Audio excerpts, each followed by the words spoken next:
Hello, everybody. Welcome to the Fandom Post Radio Podcast. I am your engineer, Kate, and joining me this week is Brandon. Hello. And Kestrel. Hi. And Kane.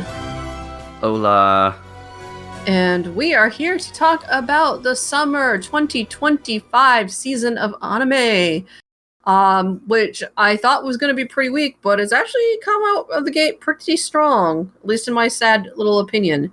So, but do we have any news from the last newscast? I know that wasn't that long ago, but... Yeah, I got a couple things on there. Cool. Yeah, first thing is just, we're getting a live-action Legend of Zelda film, and we got our leads cast for that. Zelda and Link, Bo Bragason as Zelda, and Benjamin Evan Ainsworth as Link, two young English actors. Yeah, that's kind of all we got. Fair. I'll always wish that the Hunter Schafer fan cast came to be, but that was the person who just looked like Zelda a lot, right? Yeah, she is already like a 1-to-1 copy. Nice. Yeah. But I mean, I guess it's at least they're like some unknown young talent rather than like it's not like played by The Rock or something. But I mean, The Rock is canon, right? The Rock and Kevin Smith. Kevin Smith. Yeah, not Kevin. What's his face? Kevin Hart. Kevin Hart, James. That's the one. Kevin James. Oh no. I put that thought into the world. God. Yikes. We're making a based version of the Legend of Zelda. We already had a Legend of Zelda film. It was called The Legend.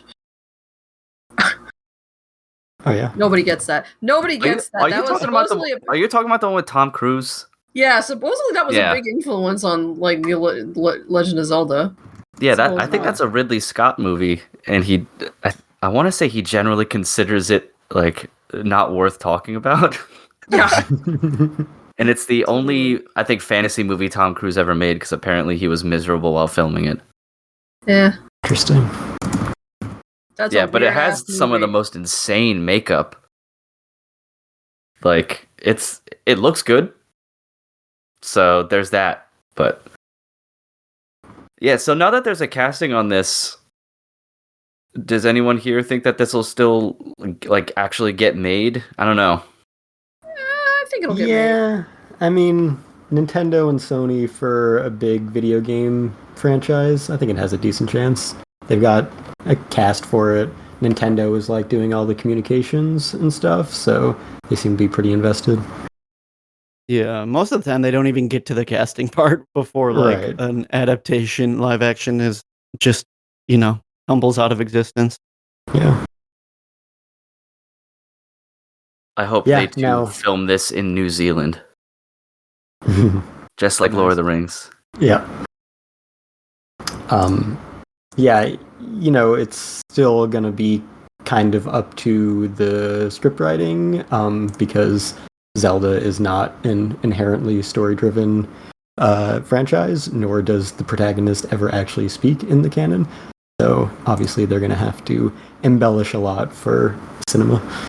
The diehard fans being like, why is Link saying anything more than Yeah. Yeah, nobody talks about the CDI Link, so... Yeah, no. Oh, God.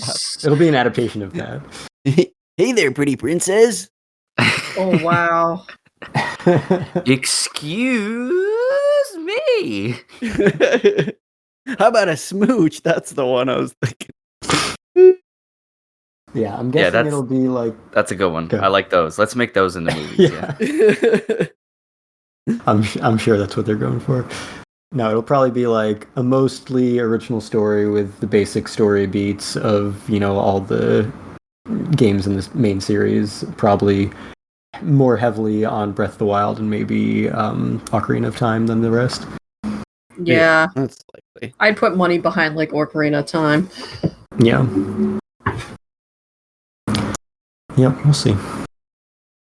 Definitely some like orchestral Lost Woods version and stuff. Yeah. I hope it also has an owl that does nothing but talk for like 15 minutes. Like right at the very beginning of the movie. Bop, bop, bop, bop, bop, bop, bop, bop, bop. It'll just like be the Star very- Wars narration like sequence. They'll Yeah, put Navi perfect. in, and it'll just be, hey, listen, hey, exactly. listen, every 5 seconds. It does that in the 4D theaters and the speakers closest to the seats. It's good. Ugh. Yeah. Okay, so as always, anytime we have an episode, especially an all news episode, in between recording and release, it is a requirement that some news come out that makes whatever we were talking about either irrelevant or makes people say, why wouldn't you mention this other thing that came out in the meantime? And it's because it wasn't out yet when we recorded. So, of course, there's been no news about Hideaki Anno anytime recently. There's no reason for there to be.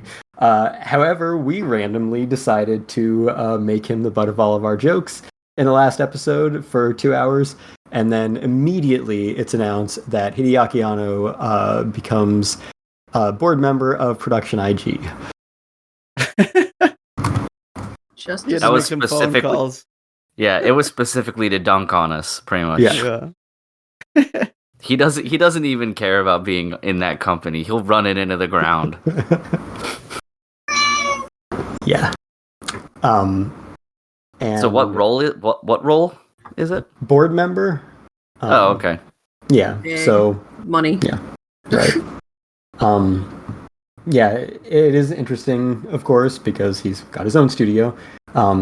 He did work with Production IG. They co-animated End of Evangelion alongside Gainax.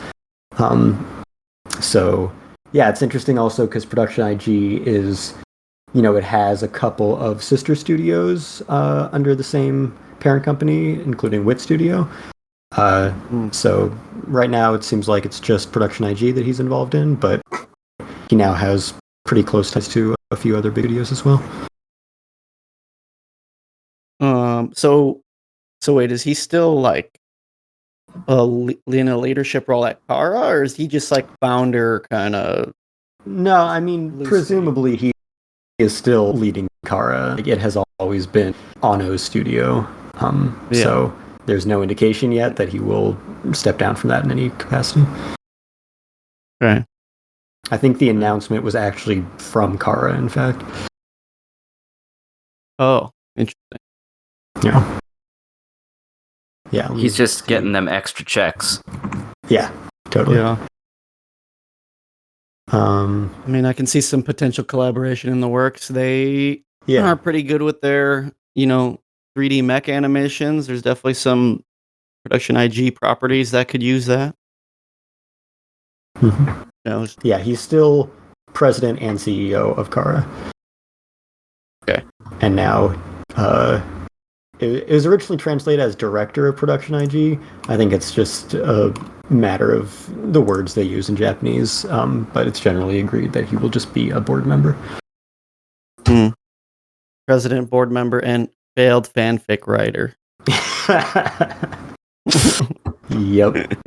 Doesn't change a thing, Anno. Yeah. We'll see if we get any Shin remakes from Kara coming up now, or from Production IG. And yeah, Kara did co-produce Shin Gundam with Sunrise, so they are certainly down to work with other studios. So yeah, seems like, obviously if there's a studio that outright owns the rights to something that Anno grew up on and needs to remake, then they will work with them. But otherwise, Production IG seems like a sensible partner now for any new co-productions they need to work on. This is how we get Shin Nadia Yeah. right here. Is it? Yeah, it is. Explain. Yeah, it is. Don't need to. We talked trash on him and he did something in the news, so apparently we have the Simpsons effect and are just going to be able to speak things into reality. True. Shin Nadia is, to be clear, Neon Genesis Evangelion. Which that therefore makes the rebuild of Evangelion Shin 20,000 Leagues Under the Sea. Shin Neo 20,000 Leagues Under the Sea. That's what we need. I'm just trying to get all the shots called so that we can claim credit for whatever happens. Right. That's fair. Yeah. If we just make something up, it'll probably happen in the next week. That's true. This was only in the Discord, so I do have to say it out into the world. I need Shin Cromartie High School. Thank you, Ano. Thank you, won't you? Thank you. Oh, and Shin IGPX, that too. Thank you. Yeah, and also, in addition to End of Evangelion, Production IG and Gainax were, equal co-producers of Fooly Cooly, and Production IG made all the subsequent ones, which we don't talk about. They can stop that now. Yeah. Well, the Pillows are disbanded, so they legally have to. True. I don't think they have the money. Cartoon Network has the money to yeah. dump them. I think DeMarco has been beaten down enough times. Yeah. Yeah. For real. But yeah, it's interesting that Production ID did have a few co-productions with Gainax when Ano was there, and now he's on the board, so it seems like they want to reignite that partnership, maybe. A little tangential. I know there were rumors Toho was talking about potentially a Shin Godzilla sequel happening. It'd be cool if they maybe did an animated spin-off thing. I don't know if we're gonna get a full-on sequel movie, but something like that could be cool. Yeah, it'd be interesting because they are actively making a sequel to -1, so it'd be kind of weird if they followed that up with a sequel to Shin, but whatever. That's what I was thinking too. I was like, why are we getting both of these new rumor mills within a month of each other? Mm-hmm. Yeah, I don't know. I don't know. Keep remaking all your childhood bullshit, I guess. I'm sure IG has something for you to mine. Hey, he's as creatively bankrupt as everybody else.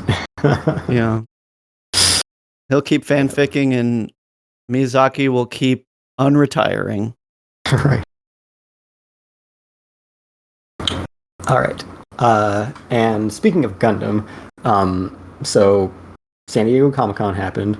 Not always a ton of anime stuff to come out of that. I was briefly at San Diego Comic-Con actually, really? But didn't really attempt any of the big panels or anything.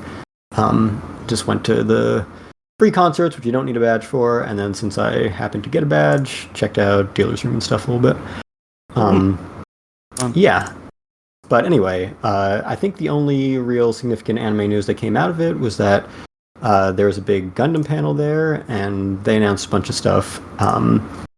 So they had a big focus on celebrating the 30th anniversary of Gundam Wing all throughout the convention. And they had a new illustration that I think they slapped on some stuff that they were giving out to everyone who did go to the panel.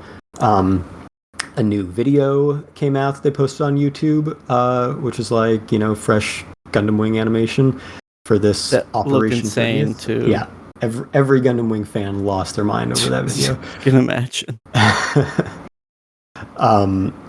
And they announced that they are they're coming out with a new manga for Gundam Wing. And I think they already released the first chapter online. And that's gonna be a prequel to, or it's gonna be somewhere in the vicinity of Endless Waltz, and they are also re-releasing Endless Waltz theatrically, including in the US. So that's all the stuff confirmed for the 30th anniversary of Gundam Wing. Obviously, after that video, lots of people are clamoring for a completely new animation project. Nothing announced around that yet, but hey, we got a Seed movie last year and another one coming up, so anything's possible. Man. In that vein, we also have Iron Blooded Orphans 10th anniversary project announced. and not any real news about what that entails necessarily yet. But it's got the anime team reunited, so it implies that there will be some sort of new anime project, whether it's a few minutes or something more substantial. And also in that vein, they announced that there will be a compilation film for a short spin-off anime that was released on like an app as part of like... Oh yeah, that was like nowhere. Yeah, some sort of like kind of game, kind of anime that was released for Iron-Blooded Orphans.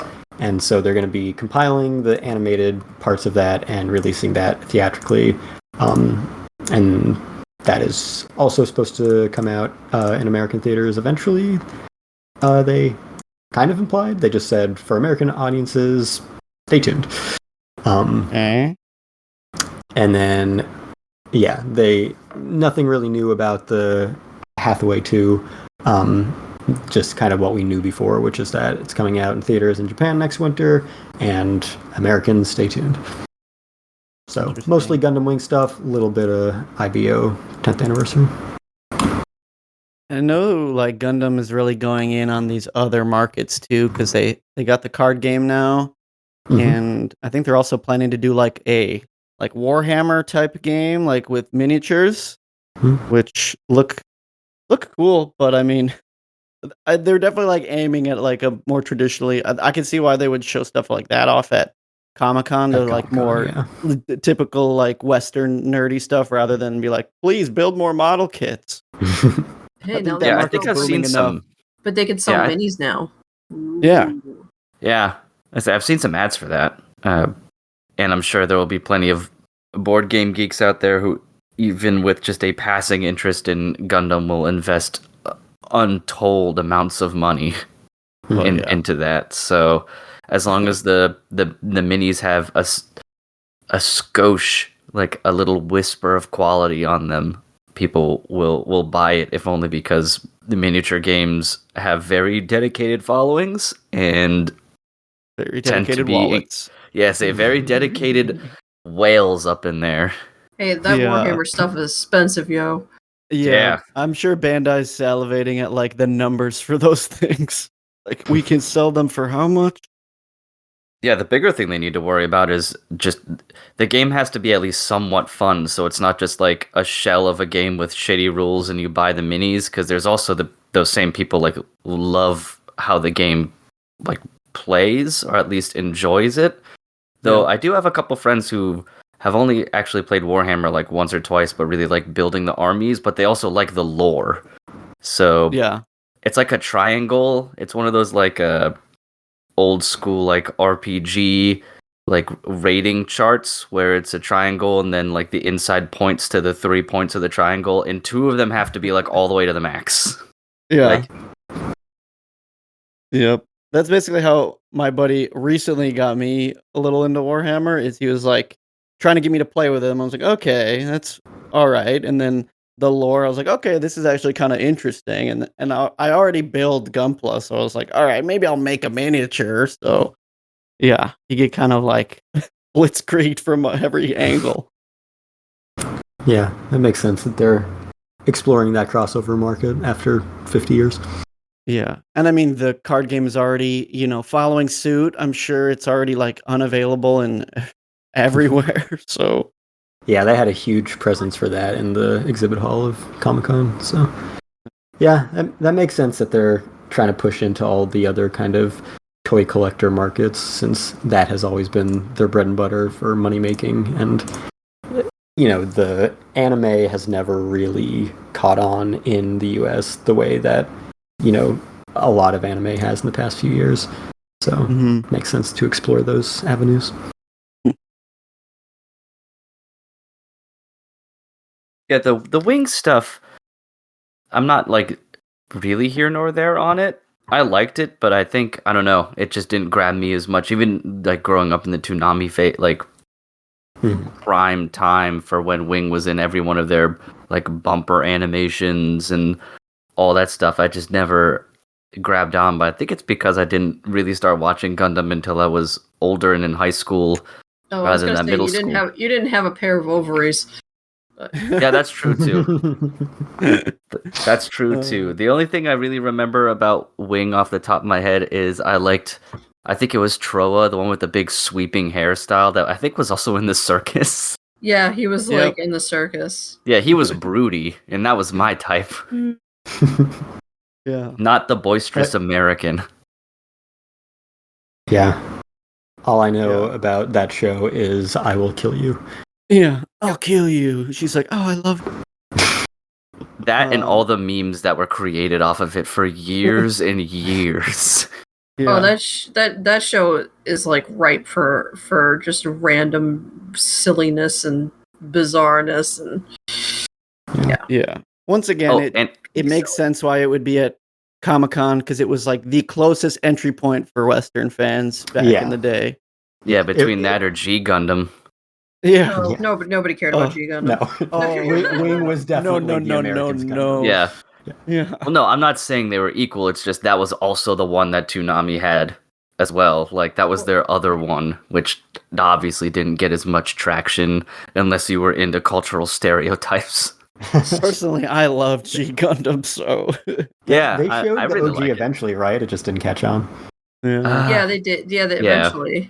Yeah. Eventually, but it's just so tonally and everything different from the other two that unless you did your research, like you're not gonna tune into the OG Mobile Suit Gundam and experience anything close to what Wing or G Gundam was going to give you in every conceivable fashion.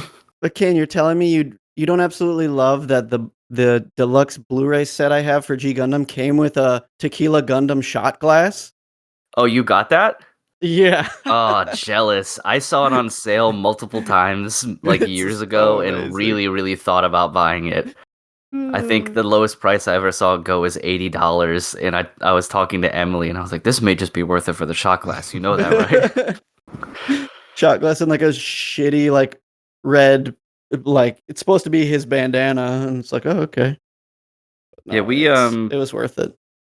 We have the Bandai DVDs back when they were worth a lot. Now they're practically worthless because they've re-released the series on Blu-ray. But when Bandai, essentially went out of business and all those DVDs went out of print, for a brief shining moment, we had these DVD sets that were worth like $400. Wow. Damn. Yeah. I bought them all right before, like right when Bandai announced they were going out of business, because I was like, oh, these are going to be out of print for a while. But I don't remember. I might have given them away. Maybe I should have sold them. Yeah, you should have flipped them bad boys. I guess by the time I gave them away, the Blu-rays were out, and that's why I gave them away. So I wouldn't have made anything. Oh yeah, you couldn't have gotten like lunch money for them by that point. But we have those, and then Emily had because she was really into G Gundam, she had a guidebook that basically listed all of the Gundams with some like basic drawings, like sketches, like concepts, and then some half-assed lore about where all the pilots came from.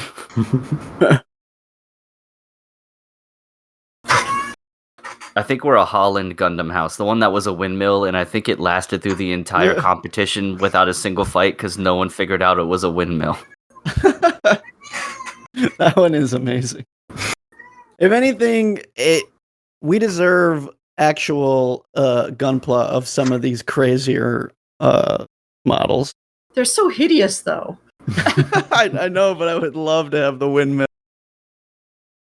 The windmill? I like Gundam Maxter. I always thought that one was kind of cool because it had the boxing glove things that like went around it, and I thought that one was pretty cool.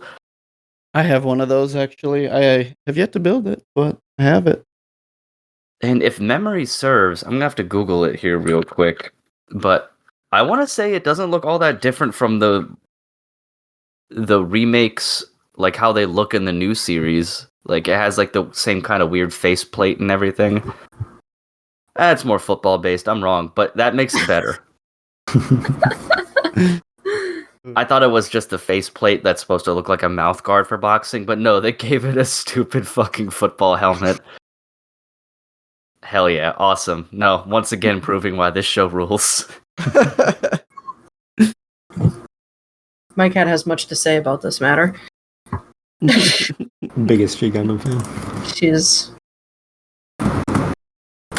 Anyway, that was all the news that I had. Nice. All right, cool. Well, I suppose then we can move on to the main event of sorts, which is talking about the brand new season and all of its spoils. I know we have a couple continuing shows or brand new seasons of shows coming out, as well as a good mix of some original content. So it's really shaping up to be, as Kate said earlier, a surprisingly good season. I knew there was going to be a good amount of things, but it was nice that it wasn't just season 2, part 2 of this and season 3 of that, and et cetera. Oh, but there's plenty of that too. There is plenty of that, to be fair. But the originals are good, because I know some seasons where we've had those, it's like, yeah, they're original shows, but they're all trash. Yes. Yeah. No, this season is like easily for me a top 5 of the 2020s. I am just like, there have been a couple seasons the last year or two where I'm like, maybe I'm just like really growing out of like anime is just like, I'm not vibing with a lot of the seasonal stuff. And then this season I end up picking up 15 shows. Yeah, like this year in general, I've been cutting back a lot. Like I could easily be watching twice this many this season. But last season I was watching like half of this, even like 6 or 7 shows. And then this season, even with just the absolute bare minimum, it was still way more than I expected. Mm-hmm. Yeah. Even with Netflix sales. Yeah. We're out of that soon though, right? Relatively? Like September. September, if you call that soon for a simulcast. I mean, I don't care if it's simulcast. I've never watched these things on the day they come out. It's just more, can I watch it soon or not? Yeah. Just a day late and 2 months late are slightly different. I'm sure you could watch it if you didn't care about legality. This is true. In fact, you could watch it with a VPN, I'm pretty sure, because it is being released weekly in other territories, just not the US. So dumb. I think crazy. Netflix has caught on to that a little bit. I've heard that doesn't work. Like, Netflix and other streaming services have caught on. It doesn't work quite as well as it used to, because they'll just block your connection. I have friends who watch stuff on Netflix through VPN. Yeah, I think it's probably a hit or miss, because I have a couple friends that can't do that anymore. So I bet it's just like a, I don't know, luck-based thing. But yeah, there are other ways to watch it if you truly wanted to. But I think we'd be remiss if we didn't start off the conversation for this season with probably the most heavily anticipated out of all the shows, at least as far as the advertising tells me, and that would be Season 2 of Dandadan. And the first thing I wanted to talk about for this show in particular is how they animated demon soccer better than an entire show dedicated to the game of soccer. Oh no. Blue Lock in shambles. Yeah, Blue Lock should be ashamed that a supernatural demon fighting shonen made a purple guy kicking a soccer ball made out of people in his underwear look infinitely better than their whole show dedicated to this thing. It was sad. I mean, that part looks great. Like, that's easily like my favorite part of this like season so far is his fucking soccer-based combat. But man, if it didn't remind me of how much of a disappointment that new season of Blue Lock really was. But yeah, overall, we're really enjoying it. Emily and I are watching it together. And all of its craziness and everything. And it's interesting, especially given where we are in the series at the moment, like what we're going to be doing with Gigi here now that he's, taken care of. But it's just like the music has been good. The openings and endings I don't think are as catchy, which, I mean, that's hard to live up to in the first place. So right. I'm not going to hold that against the show in particular. But man, if the ED is really fun. It's a bit repetitive, but I think it's a really fun song. Yeah. And I do always like the animation with all of those sequences.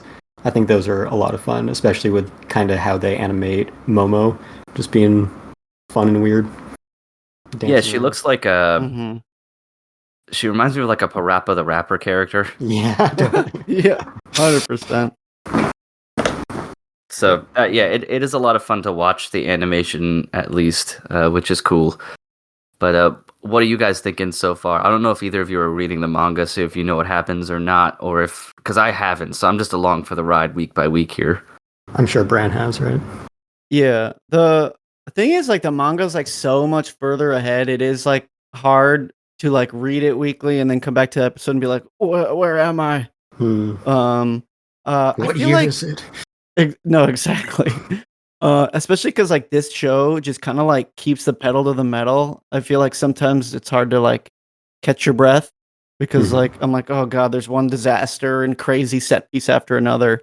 And this right now, at least in my huge ranking list, it's kind of like in the middle, and I feel like I partially blame that for like how they have scheduled, like the scheduling of how the first season ended and this one started. Yes. I feel like just Yeah. kind of cutting it like at the beginning of this arc and then just jumping like right in face first. The momentum of it was just like weird for me. I feel like it needed a little bit more build up. So I feel like as much as it wants me to be running full steam ahead with it, I'm like trying to catch my bearings on like all these other new shows. So like right now it's not hitting as hard as I would want it to be, even though I like really like the content right now. But Yeah, they kind of acknowledged that in the movie in a couple of ways. The movie, I say as if it was an actual movie. The fucking Yeah, 4 episodes they threw. let's not be slinging that term around. You know how I feel about it. The 4 episodes they threw in a movie theater, the first of which was the last episode of season 1, because obviously that's the beginning of that story. And then they kind of talked about it in the interviews they had afterwards, because this second season brings on a second director, who was the director of the opening of the first season. And they talked about how, you know, the main director, who did all of the first season as well, kind of felt bad because he kind of established the tone and setting of this arc with the last episode of the first season, and then the new director just kind of had to match that because they just came in at the beginning of the second season, which was the same arc. So yeah, they definitely know that they ended at a really weird spot. I don't know why they didn't just make the first season 1 episode less, but whatever. yeah. But yeah, it really does dump you right into it. That's a good point. I didn't even think about that. Like, I'm sure watching it subconsciously, I felt that way, because it's just like normally you're expecting a new, you know, piece of the story or some calm before the storm, but it just dumps you right into it. I think at one point, once we were done watching the opening episode, I like went back and reread through what I missed in the previous episodes to catch myself back up, because I was like, oh yeah, there's that. Okay, yeah, there's that. Yeah. In all of those things, just because it doesn't give you any breathing room. Yeah. It ends on... Sorry, go ahead. I was just gonna say, I guess it helps that it wasn't too long of a gap. It was like what, 1 or 2 seasons, so like it's more tenable, but it's still not ideal. Yeah, and like, you know, at the time, of course, we talked about what a weird spot to end a season, and I did acknowledge that, you know, it's better to keep everything paced the way that it naturally should be, because the only people who are affected are the people watching week to week with season 1 and 2. There's only a period of 6 months in between that this is relevant at all. From that point forward, everyone who watches it will just be watching it straight through. It just goes episode 12 to 13 or whatever. It doesn't matter that there was technically a season break in between them. So in that regard, it's like, yeah, this is better than if they had, you know, tried to drag out what should have been 11 episodes into 12 or whatever. So I appreciate it for that. I do think that watching it in the theater helped, in the sense that they did re-show that last episode, so you kind of naturally got the full, well, not the full arc, because there was one more episode before the arc kind of wrapped up, but the beginning of the arc through where they left off with episode 3 of the season. Because I imagine that waiting 6 months and then just watching the follow-up to that with no sort of recap at all, resolving all of those plot threads, was very jarring. A little, to say it one way, yeah. Yeah. You make a good point, though. Like, at the end of the day, it won't matter. It's just kind of like tripping a little over the starting line in terms of like getting me re-engaged with it. But yeah, I agree that it's, we haven't gotten into anything exceptional in this season yet.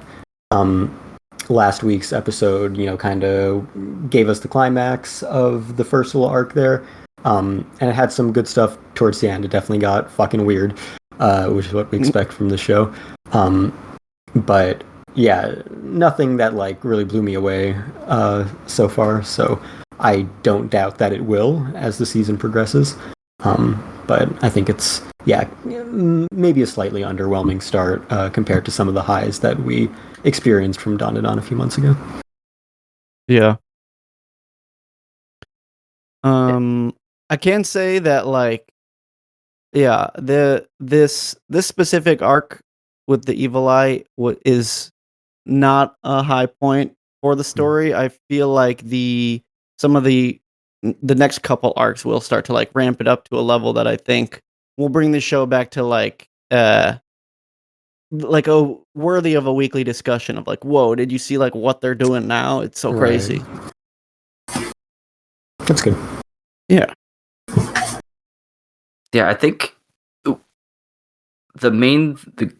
concern, and it's like minor, but I always have them with this, is depending on how the next episode plays out. So obviously, I mean, we're talking about the new series, but spoiler here, I guess. But if they just kind of, when the worms spit out all the murder family people, and if the show's just like, they're fine, and then we move on, I'll be a little angry because I'm like, the bad people didn't get any negative repercussions for their actions because they got to live and they were saved, and then even the one lady helped defeat the main bad guy, and then they just get to go on living their lives normally. Like, I wish they would have stayed eaten.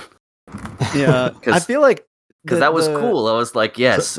Fuck them with not only their murders but their stupid, false cult like god beliefs, and then the thing they worshipped ate them. I was like, excellent. So the Moranjo dilemma is what you're saying. Oh, I'm trying to remember what that is. Moranjo from Ranking of Kings. Oh, yep. Oh my god. Yeah.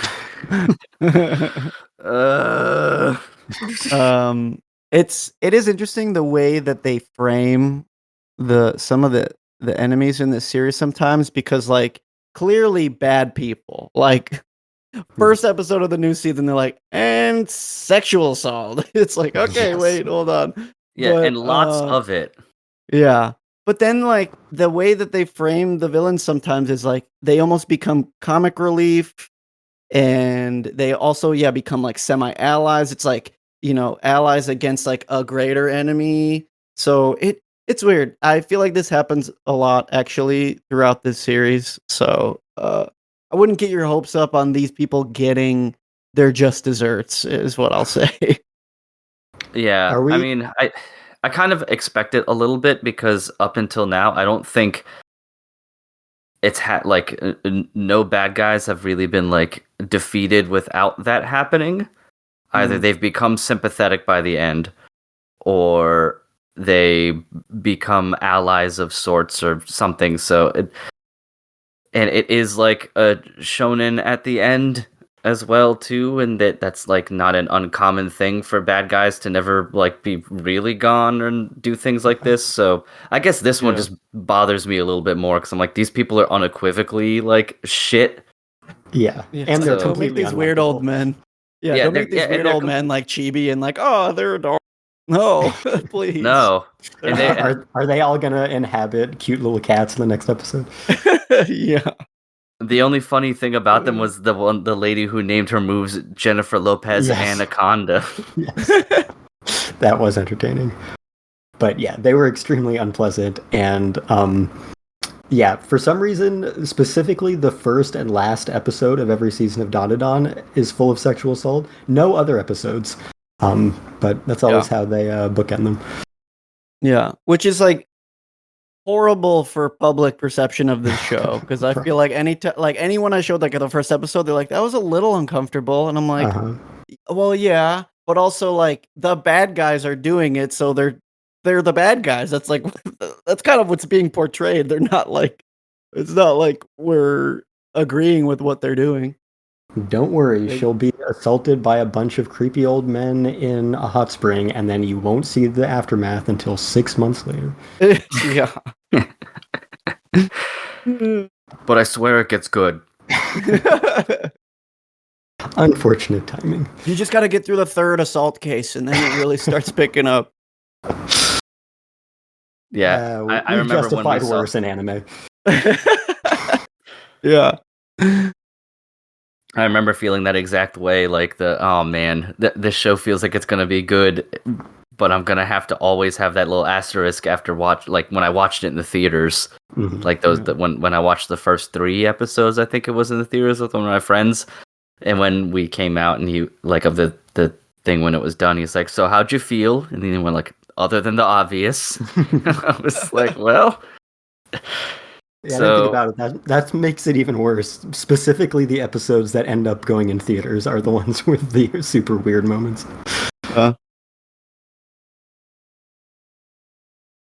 Yeah, I am excited for what I'm going to assume is Gigi becoming like an active member of the fighting group, like the whatever you want to call them, exorcists or what have you, because I am assuming they will get his body out of the demon, and then just like, Okarun, it'll be something that he learns to control in some way.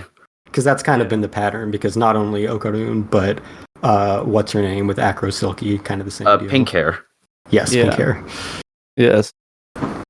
Yeah, Gigi's too precious of a boy to not save him and make him a party member. Yeah, that seems to be the way that the protagonists tend to acquire powers in this show, is be possessed and then kind of gain that power. Be possessed and then get better. Yeah. And Gigi's got some insane ab game, so yeah, he's got ego to rival an entire anime. So yeah, enjoying it so far, but I think I vibe with both of you in that, not super blown away by it, but obviously like it's still something we enjoy watching every week and look forward to how it plays out, and especially with the idea that, Bran, you were saying this is not like a highlight point in the manga period, and stuff gets better as we go. Like we didn't have like a really solid opening just to have a slow roller coaster downhill for the rest of the time. No, yeah, for sure. That's why it's I understand why they had to split the core, but like they really split it at a dip, which is really strange to me, but only out from here. Nice. Yeah, I'm looking forward to it. Cool. Well, how about we move on, because we got plenty to talk about here. And I was going to make an abs-based segue joke, but I'm shelving it for now. Maybe I'll just blurt it out later when I get something creative. Oh no! But well, let's talk about what I think might be my favorite show of the season so far, and this is The Summer That Hikaru Died. So I just finished watching episode 3, so I'm not fully caught up yet. But man, there's some fucky shit going on here. Yeah. This is one of those shows that makes me miss our old co-host DJ, because I feel like he would have been really into a show like this. Yeah, bury him. Yeah, I'm just saying it's given the supernatural countryside vibes. Yep, for sure. We got the classic cicada in the heat, and we've got some sexual undertones. That's perfect DJ concoction. Yeah, well, also some psychological scarring and horror, which Yep. is another thing that he's big into as well. Very much. But no, yeah, I agree. This is easily one of the better shows airing this season. Really fun. I don't know about fun. I don't know if that's the term I use, but Intriguing. it's nice to have like a good it's horror is really hard to land in anime, and I feel like this one's been really intriguing so far. Yeah, I definitely agree there. Like, I can't say I've ever truly enjoyed a horror anime before, just because it's hard to make it like to get investment from me without it going way over the top or just being generally like shock value humor, because they can just animate people getting all sorts of like killed and fucked up and stuff like that.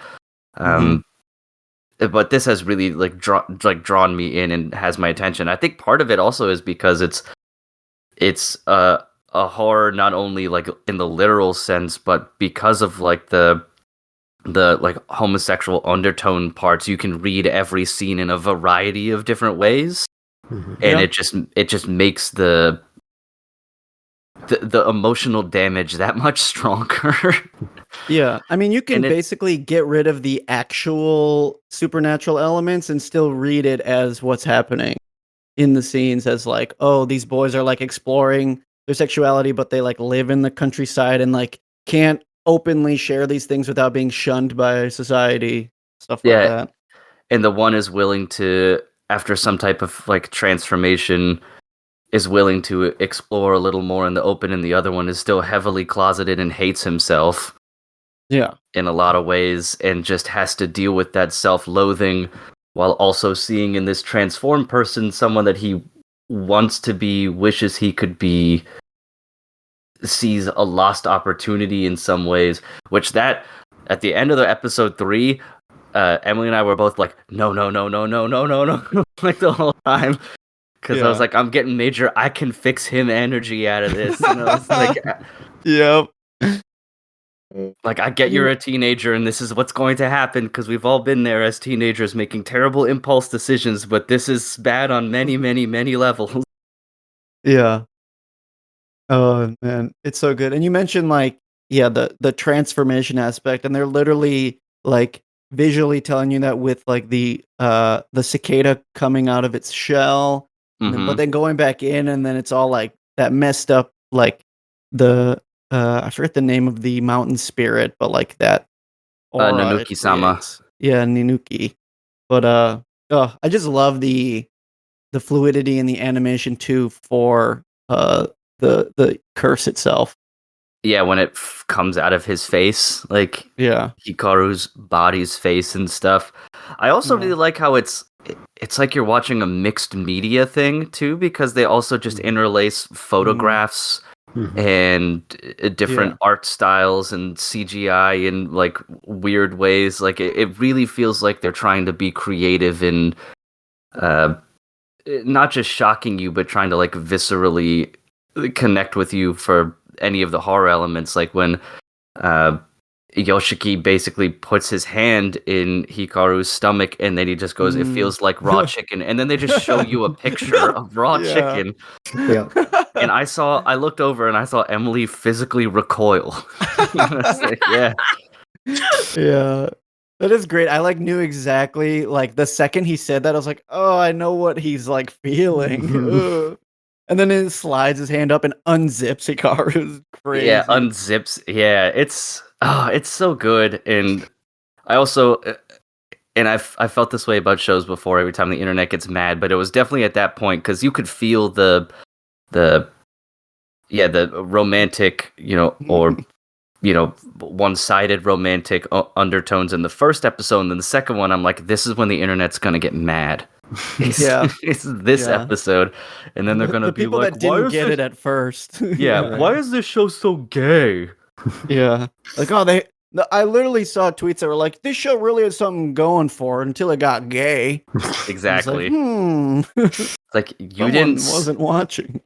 Yeah, did you not watch the end of the episode where Yoshiki just says like "Don't ever leave me again" and then cries? Like, yeah, the whole thing is like dripping with that, and that part also like bugs me in like a good way, as in like Yoshiki.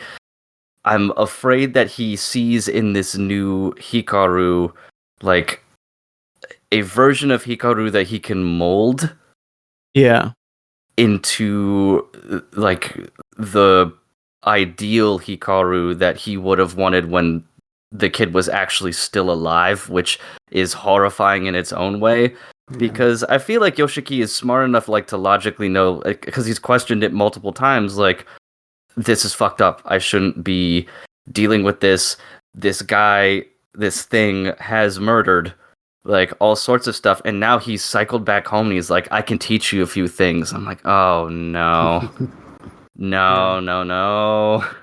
Yeah, this is it's interesting. I'm only just connecting these dots, but there's like there's another show we're going to talk about later that very similar thematic things going on, where you feel like the protagonist is like being a victimized, and then the story kind of, as it's going along, the table kind of turns a little bit, and you're like, oh no, they're kind of leveraging their trauma to kind of put it onto someone else, or shift the narrative a bit in a way where you're like, oh, I don't know if they're actually if I'm okay with them doing this anymore.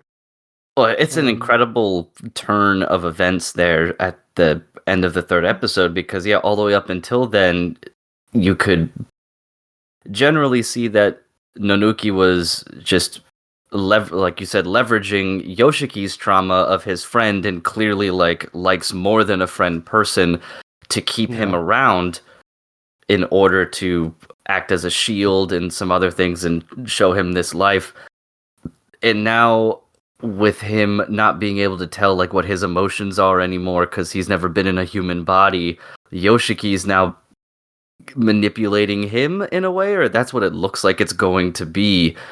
And it's also just so incredibly tragic because Yoshiki can't even like have any time to process the trauma of losing Hikaru, because he gets this thing that tries to believe it's Hikaru, like flaunting that existence in his face every fucking day. So when they were in that scene at the school and they were getting into their lovers' quarrel essentially, and he's just like, is it my fault? Do you not like me? I'm like, what are you fucking talking about? You're not even real. Yeah. Like, of course.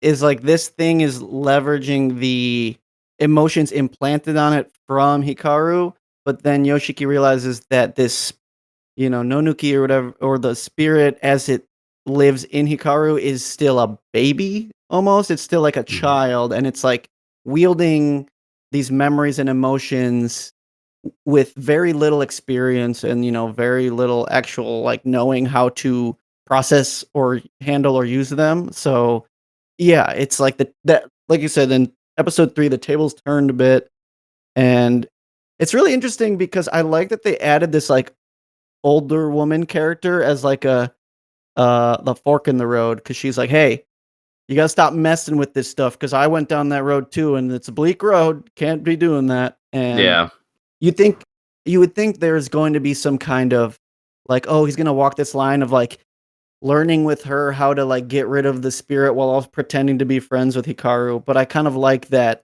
it almost immediately shifted back to him being like, no, she gave me a way out, but like, what if I don't want a way out of this situation? Yeah. A very self-destructive spiral that he's going to go into when dealing with this.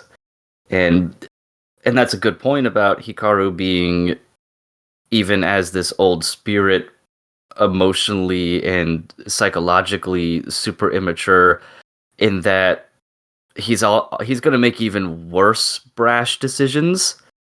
Like, it's, unless it happens in episode 4 already, I mean, he's already killed one person, but we're going to have some like jealousy based killing and stuff, like that's gonna be real wild.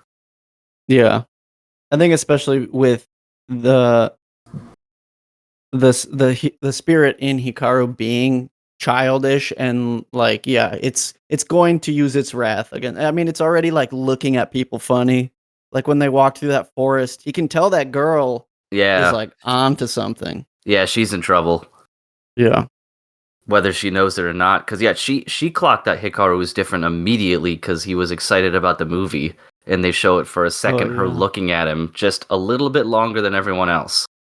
Mm-hmm. That there's something different about him now that she just couldn't put her finger on, and it's just a matter of time before she connects all the dots in one way, shape, or form, whether by her choice or not. Yeah.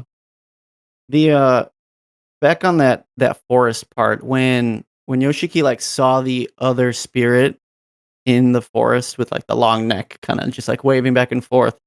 That part like was really freaky to me, and I love the way that they the way they did it. And it sucks cuz I have to compare this to like other horror anime, and anytime there was like a not just Uzumaki but like the old Junji Ito collection anime and being like, wow, there were similar stories within that collection that fell so flat when animated, but the way it's done, a similar trope was done in this show, just like was so effective. I think I don't know how the others looked, and you can testify to this or not, but one of the ways that I thought made that scene really effective is like the minimalistic animation style. Like the creature does like two things. Yeah. And it's barely a drawing, like it barely exists in the universe, but just enough that you can see a face and some hair and other things. They didn't spend too much time trying to make it look scary, and that made it more frightening. Like they didn't try to make it look gross or give it like big eyeballs. It's just this thing that's moving very unnaturally and coming at him from the forest. Yeah, it was kind of like letting your brain connect the dots and make the horror. Yeah, it fills in the details that the art doesn't need to. Yeah, which it's interesting because when I compare it to like Junji Ito collection, it's similar where they're not doing a lot. You know, it's very simple drawings and animation, but the problem is that like the focus on it leaves a lot to be desired, and the lack of like any real animation, it just like it falls flat in a lot of cases with that show compared to using a minimalist approach to create like such a like your mind just like takes you places in with this one. Yeah. Speaking of Uzumaki, I had a funny thought after watching the ending theme. Like they animated characters over just normal stock footage, and it looks better than the beach scene on Uzumaki when they just drew people walking along a normal ass beach. I'm like, this looks better than that did. Oh, not the beach scene. Oh, the beach scene. But yeah, it's definitely my my favorite of the season thus far, just from how much it's drawn me in already. And do either of you know how long this thing's supposed to be? Like it feels like it's I don't know, like a 12 or 13 episode at max type of thing. I think the anime is 12 episodes. I wasn't sure if like the original manga, because to me, I thought maybe it would be short based on like the premise, but from what I understand, the manga is still ongoing. Wow. And I mean, it's been publishing since 2021, so there's plenty to be made for this show. That's really interesting because when I first started watching it, I was like, this, considering the pace that it was moving at, where like villagers and people already could tell something was off, and this company, like exorcism type guy was coming, I'm like, normally this doesn't happen for a while. Yeah. But the village is already reacting. So that, I wonder how they're going to keep playing with that, like, and stretching out the story then, because it really feels like it's going to come to a head sooner rather than later. Yeah. Yeah, we will see.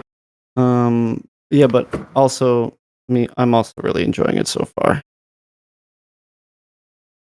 I think Kestrel has it at like a B. That's pretty good. Yeah. Pretty good. Again, Pretty good. anything I'm watching, definitely a good spot.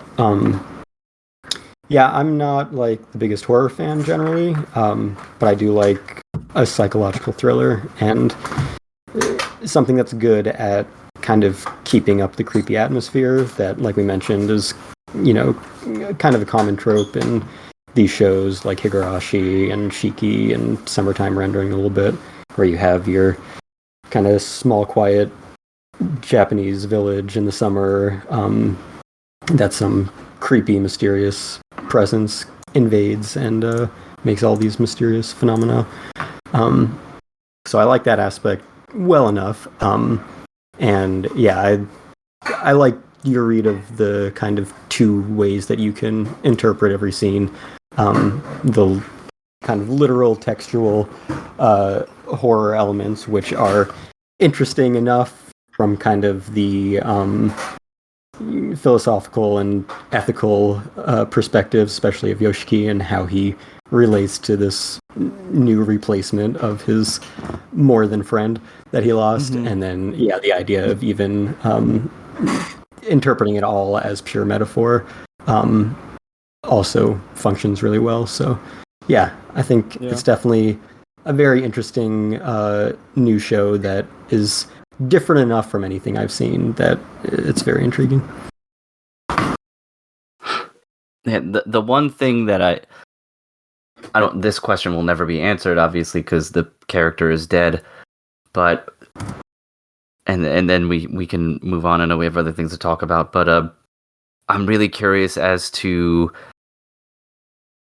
if Yoshiki could like mold Hikaru into this version of Hikaru that would love him back, because there is the chance that Hikaru was always just like teasing him.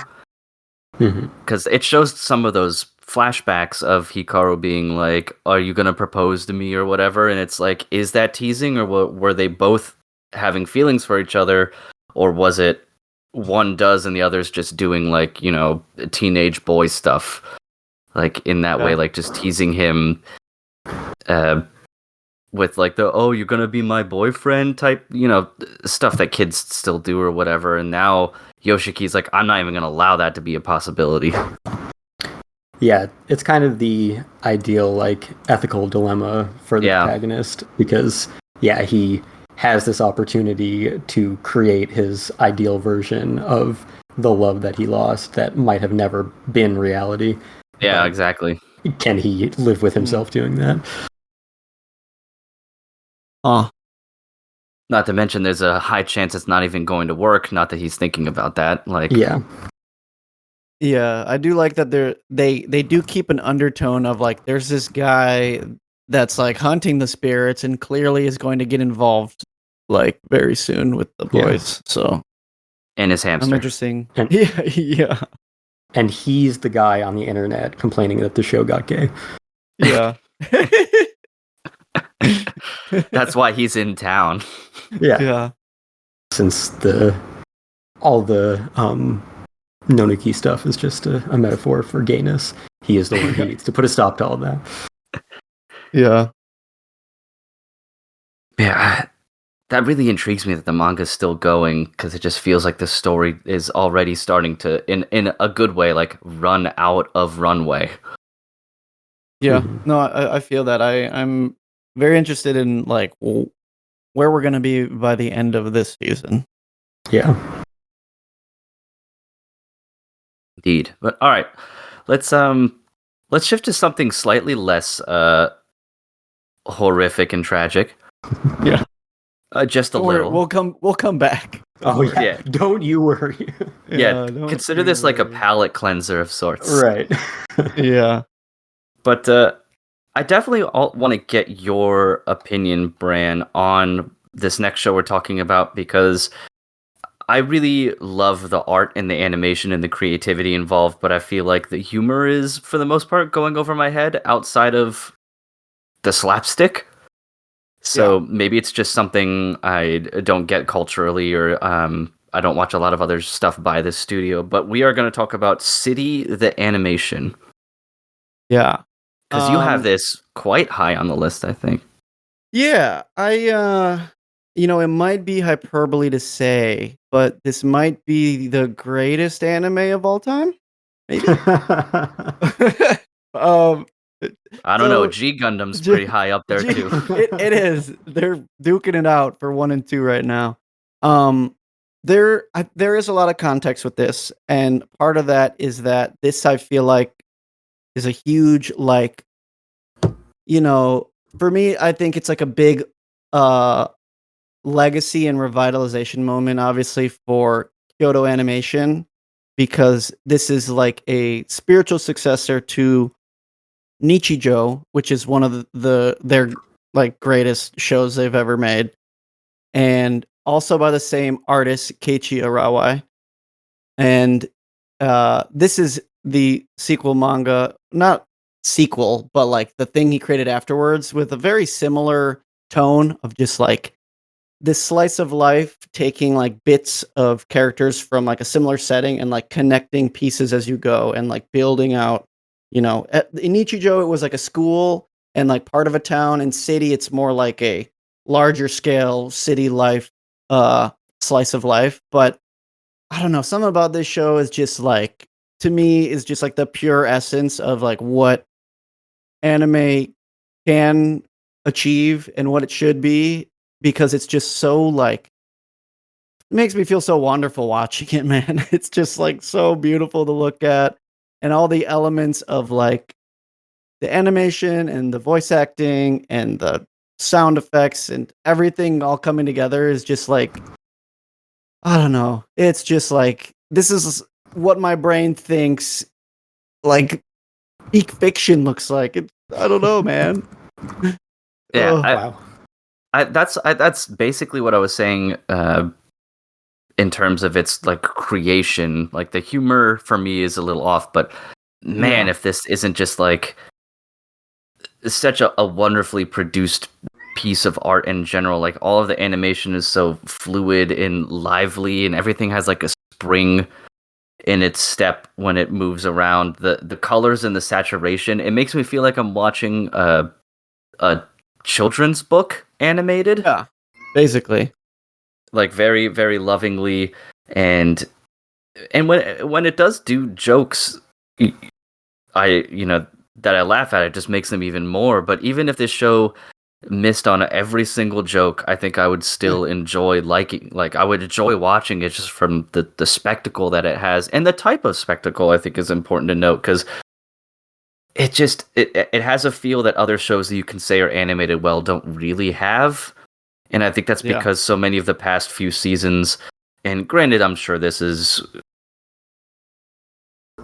affected by the types of shows that I watch and that we watch, because I don't watch a ton, but it's like shonen stuff has been where all of the biggest animation has been, and effectively like in action and violence and things like that. Like, Yeah. And it's the only fucking reason to watch Solo Leveling.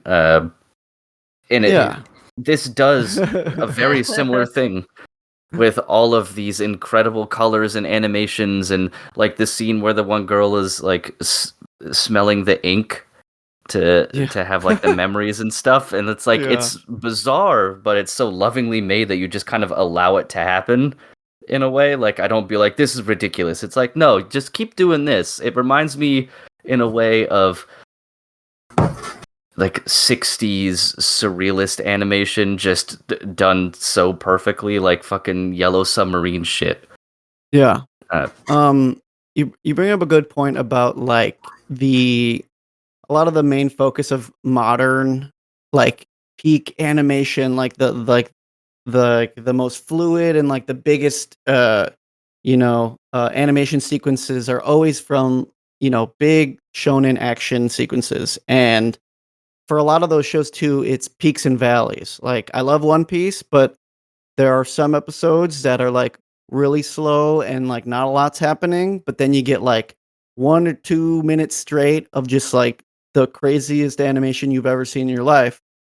Whereas a show like City is so like tightly made that every moment of it is in sync with itself. And I feel like it really adds to the collective feeling of the city and how like everything is working in tandem and all these characters are in the same space as each other and everything's happening, in consequence of each other and around each other. Whereas, yeah, when you're watching like an action show, sometimes you just kind of have to suspension of disbelief and be like, yeah, they're making that shit happen. Like the big fights are just like, we're gonna believe everything that's happening just because it looks so cool.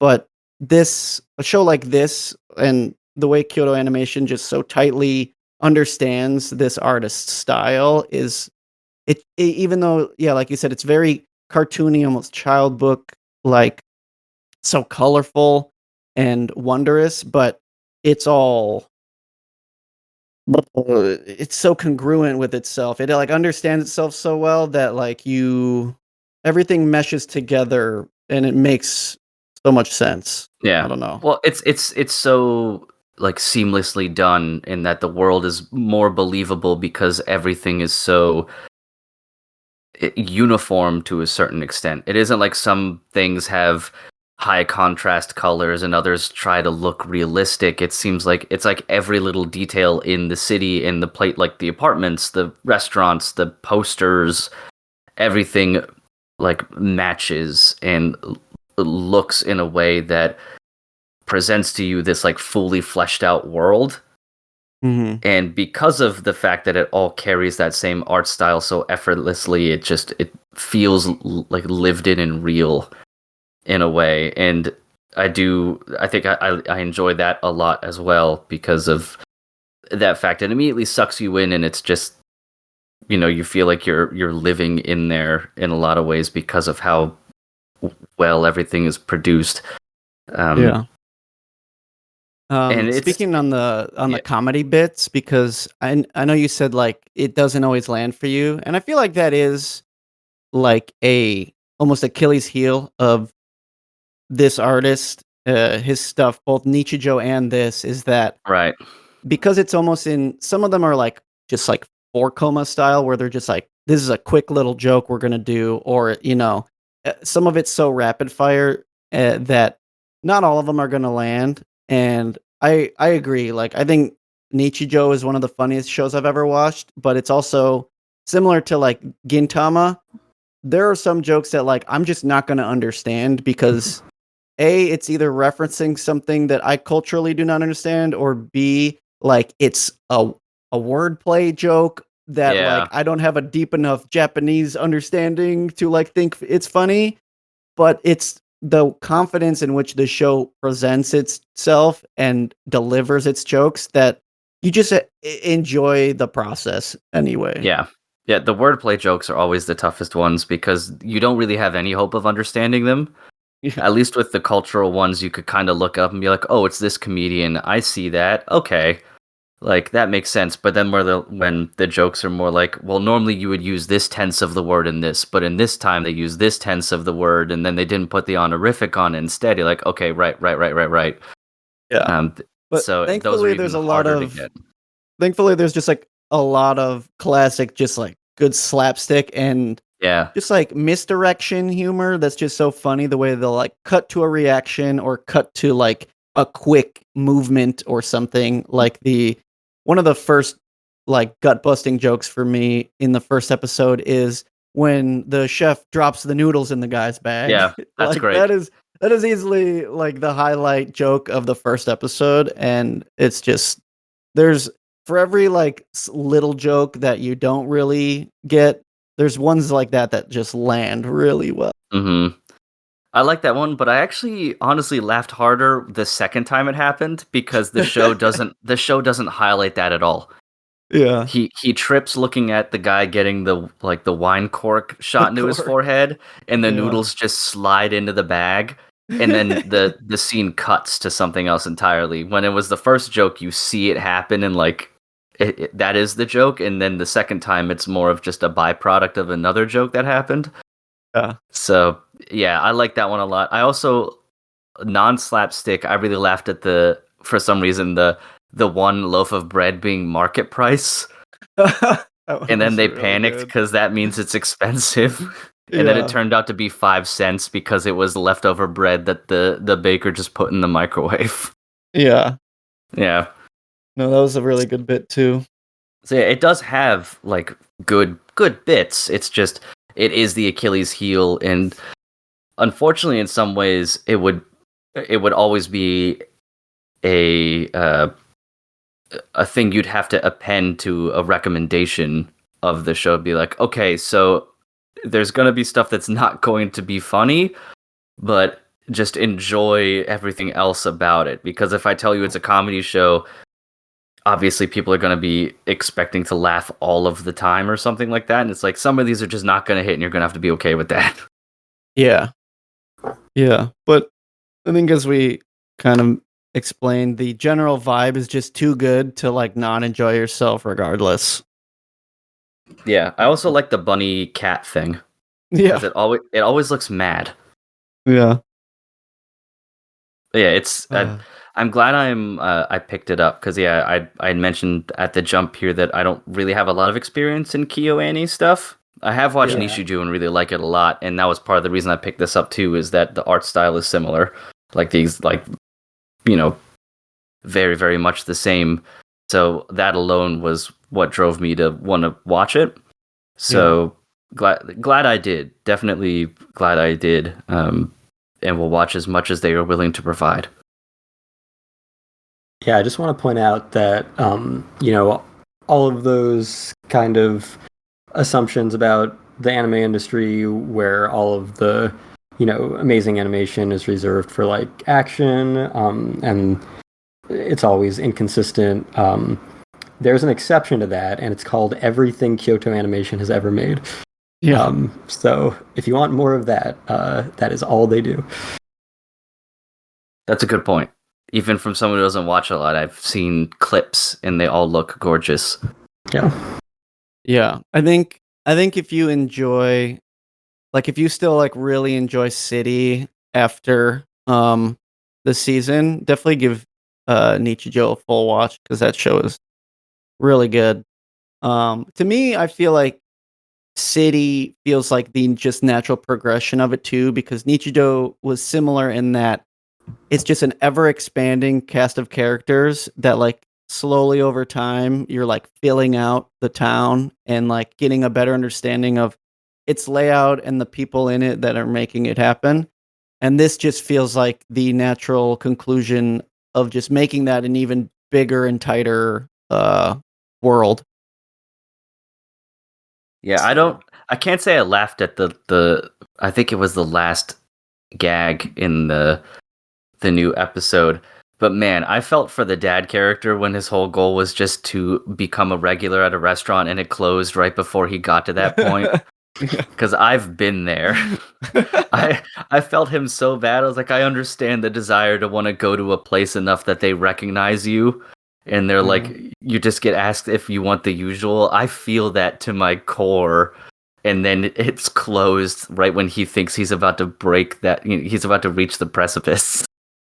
I was like, I don't know if this is a joke, but this at least gets me sympathy out of me for this character.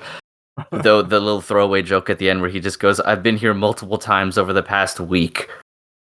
So past week. Yeah, it makes you think that he had been going there for several weeks or like at least a month or two, and it turns out he just went to the same restaurant 4 times in 1 week. I love it. But yeah, this one's this is the show that like I need to hold myself together this season because my other 2 favorite shows are incredibly depressing. Yeah, I think we've had enough of being happy, so I'm gonna let you guys talk about the next show. I mean, the next show is literally about nothing but happiness. It's a happy alien from the happy planet who comes to Earth to make children happy. It's true. Takopi's here to spread happiness. P. Yeah, that's all the show's about. It just wants everyone to be happy. Oh yeah? Yeah. So what's the original sin part about? Oh, sometimes you just make mistakes. It's not a big deal. You're just trying to make kids happy, and sometimes things don't go as planned. Oh, go on. sometimes to make one kid happy, something has to happen that isn't so good to another kid. Equivalent exchange. Exactly. Yeah, and sometimes you learn that the kid you made happy is actually passing on that trauma to others, and the kid that you sacrificed in that process was just the product of trauma from other abusers. And it's just an endless cycle of violence, and from anyone's perspective, everyone else is the villain. Basically, shitty parents create shitty kids. And shitty kids create other shitty kids. Yeah. And everyone is shitty, and the whole world is fucked, and Yes. we just want to be happy. And I know this may sound like, wow, why would you ever watch something like that? Well, because it looks really, really good. Like, really good. And it's just executed so well. I'm hoping, I haven't gotten confirmation yet, I'm hoping to interview the writer-director of the series at Anime NYC. That would be sick. Yeah, because, just the way that he plays with the tone of everything and the shot composition, and the juxtaposition between the happy mascot, kind of Cube-ish in that you get the first impression that it's like a cute, happy mascot character, except this character actually believes that. And the juxtaposition between that and just the horrific events going on all around and continuing to progress is just expertly done. Also, the studio has never made anything.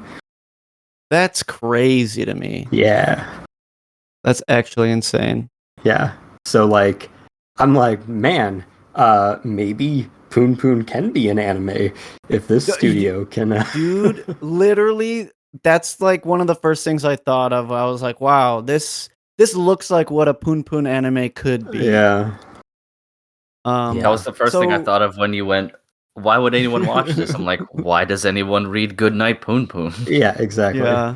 Very similar stuff going on.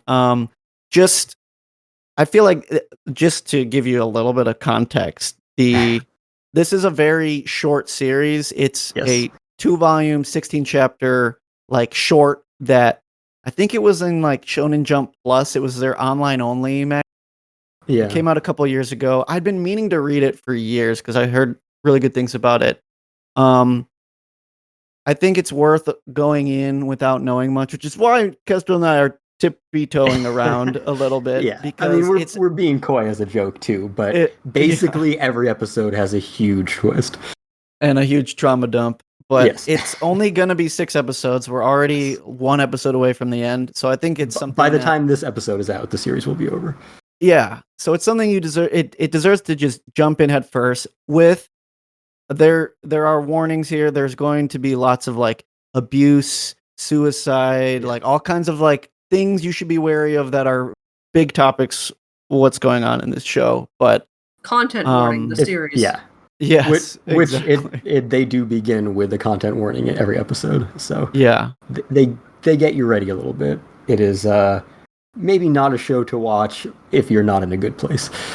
Yeah, for sure. I sometimes like start to watch it during the day and I'm like, am I actually like mentally at a good point today to watch this episode? I usually have to check myself. But no, it is stunningly made show. They, as you mentioned, the like animation and series composition is like so good.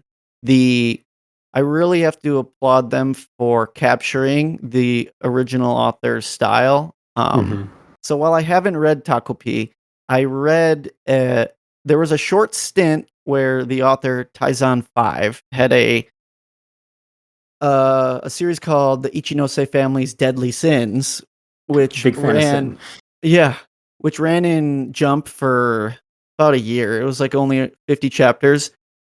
Didn't fully live up to its potential by the end of the story, but like week to week really intriguing mystery and great plot twists. But something I noticed about the art style is like really bold character designs and just like angles that they would draw the characters at. And one of the things that feels like a staple for their art style is that like fisheye lens shot above the character, and they use that liberally throughout their drawings, and I'm glad that that's being reflected as well in the Takopi anime, because there have been several moments where they use that fisheye angle, and I'm like, oh my god, this is when I was reading Ichinose Family, I was like, this would look so cool if like an anime could get it right, and they are nailing it out of the park with the Takopi adaptation.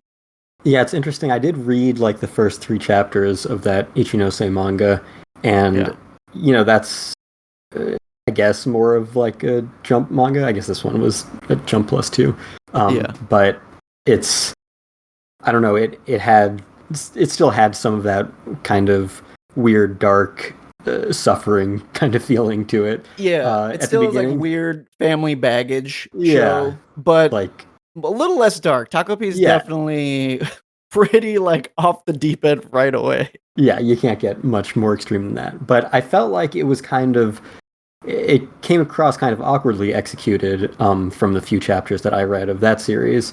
But then seeing this anime, and I have also never read the manga of Takopi, but seeing the anime, I thought it just like it would be so easy to screw up this material and overdo it or make it come across as less sincere or less easy to invest yourself in, and it was just executed so perfectly.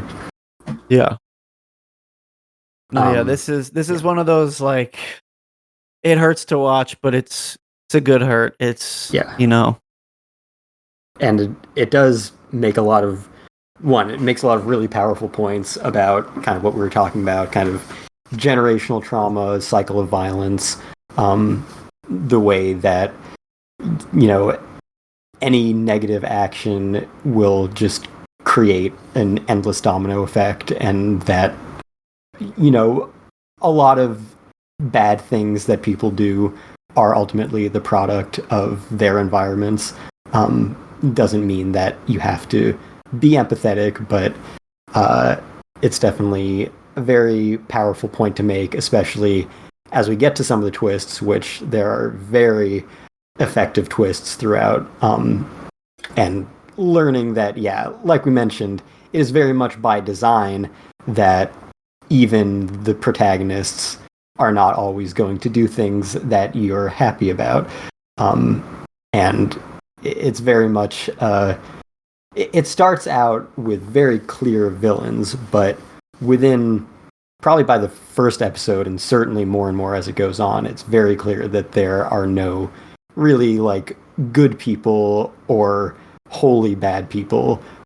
They're all bad people who do the bad things that they do as a result of the bad things that have happened to them. It's a story about hurt people, how hurt people hurt people. Yeah, exactly. Hurt people. And in addition to that, the way that it's just kind of constructed over the course of its 6 episodes, obviously only 5 so far, but the way that each of them kind of feels like an independent character study and has something new to contribute to its worldview and its plot progression. And like I said, several of them have very significant twists that kind of recontextualize sometimes the entire series. Is just really profound. I'll never look at pancakes the same way again, probably. Oh no. Yeah. They still looked great. I know. Until they did. A lot of until they realized how hollow they were. Yeah. The same stack of pancakes, how 2 different perspectives can make it look so different. Yeah. This show is making me realize like they did really try to do a similar expanded thing with Ichinose Family, where it's like yeah, let's get the perspective of like a different character in the family. Like, let's air their baggage and change the perspective of like how we're all viewing the characters in the family when we show a new perspective. Yeah, I really do see how Taizan 5 went from this story to that one, especially too because Ichinose family has like a weird time travel, time loop element to it. And Takopi's first episode kind of has that going on for a minute. But yeah, it's interesting because they only kind of like dipped into it with Takopi, and then it was like, oh nope, we're done time traveling. Gotta deal with the shit that we do now. Well, well, kinda. Yeah. Yeah. But yeah, it does with Takopi's character too. In kind of in the same vein and slightly juxtaposing the characters we see in the human world, and how they are all so damaged and just keep spreading the hate and the pain. You see this image of perfect innocence from Takopi and how easily that can be corrupted and how dramatically that naivete can be destructive. Yeah, it's like they're kind of like, they don't mean to be, but they're an unreliable narrator in that they're misinterpreting every single interaction they're witnessing. Takopi's like, oh, why would she say that or do that? Oh, maybe they're just not happy right now. Right. Yeah. They're friends, but they're fighting. I don't know. I don't know, little octopus man. The idealism of Takopi's perspective on the world thrust into the very, very horrible world that we live in. And just in the midst of this awful circumstance of character dynamics of mostly children who, don't have the perspective to realize the full breadth of the issues that they're dealing with or the power to do anything about it. So kind of a child, the blind leading the blind, right? A child of pure positivity learning about the world from literal children of pure negativity, and how that shapes someone and how that person who's being educated in that way, if they have the power to actually make changes, how bad that ends up. Yeah. I'm really bummed out that this show is gonna be ending so soon. But I mean, I guess it's probably a good thing that we don't have a full like 12 to 13 episodes of this heaviness to have to deal with. Yeah, it does make me feel like Poon Poon could become an anime one day. Yeah. Every time I talk about the show with someone, they're like, "Oh, is that by the Poon Poon guy?" I'm like, "No, but I can see why you'd think that because all of his stuff is equally depressing." Yeah. Even like stylistically, you could really relate them with like the I mean the characters are very stylized, but like the proportions of the children and compared to like this cute squishy little octopus. Right. And yeah, Takopi is kind of the Poon Poon family where you have this very cute, simplistic kind of mascot as a main character in this very detailed, very harsh, brutal world. Yeah.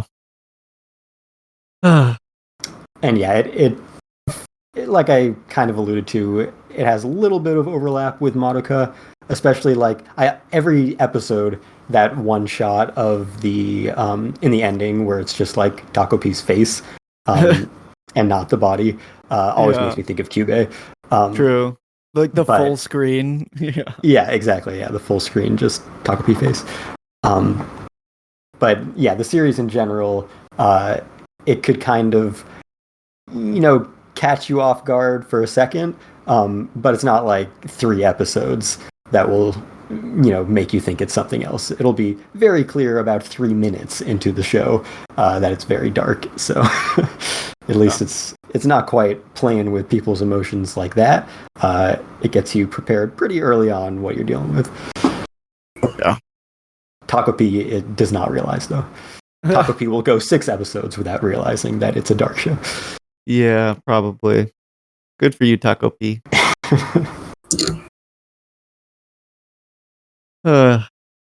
P. Good stuff. P. All right. Well, I think we can continue the tonal roller coaster that we've established. Yeah. I think I need an oolong tea after this one. Yeah. Well, what's interesting is I really don't have a ton to say about the show because I know you guys wanted to talk about maybe some other things, and it's hard to really dissect what is Grand Blue Dreaming at this point because it's really just boobies and jokes. It feels like a show out of time. I feel like I'm back in like 2015 when I'm watching it, which is a good thing. I feel like it's like a weird nostalgia. God, the idea that 2015 is nostalgic. Yeah. Oof. At this point, anything pre-2020 is pretty nostalgic. It was a different universe. That's true.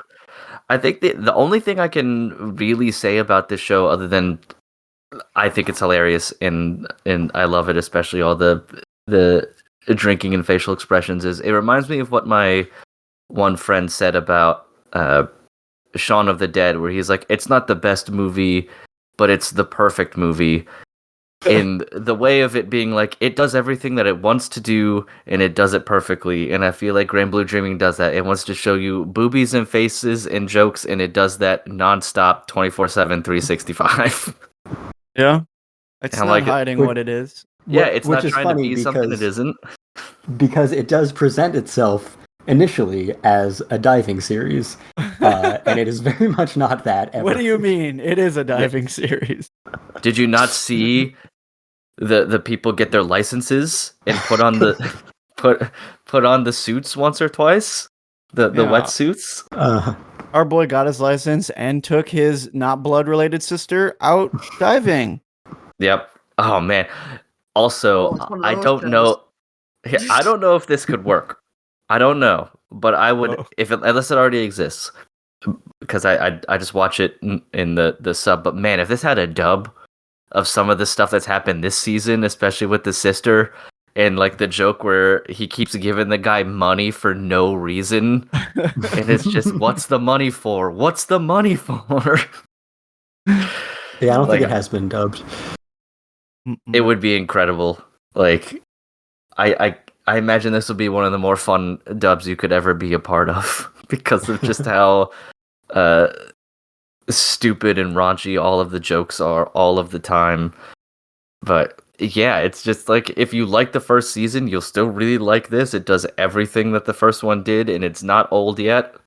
So have a blast. Like, yeah.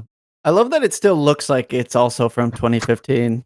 Right. Like, it doesn't look any different than I remember it. Nope. It hasn't. No. It doesn't look any better, or it doesn't look really worse. Yeah. I like to think that's a conscious choice.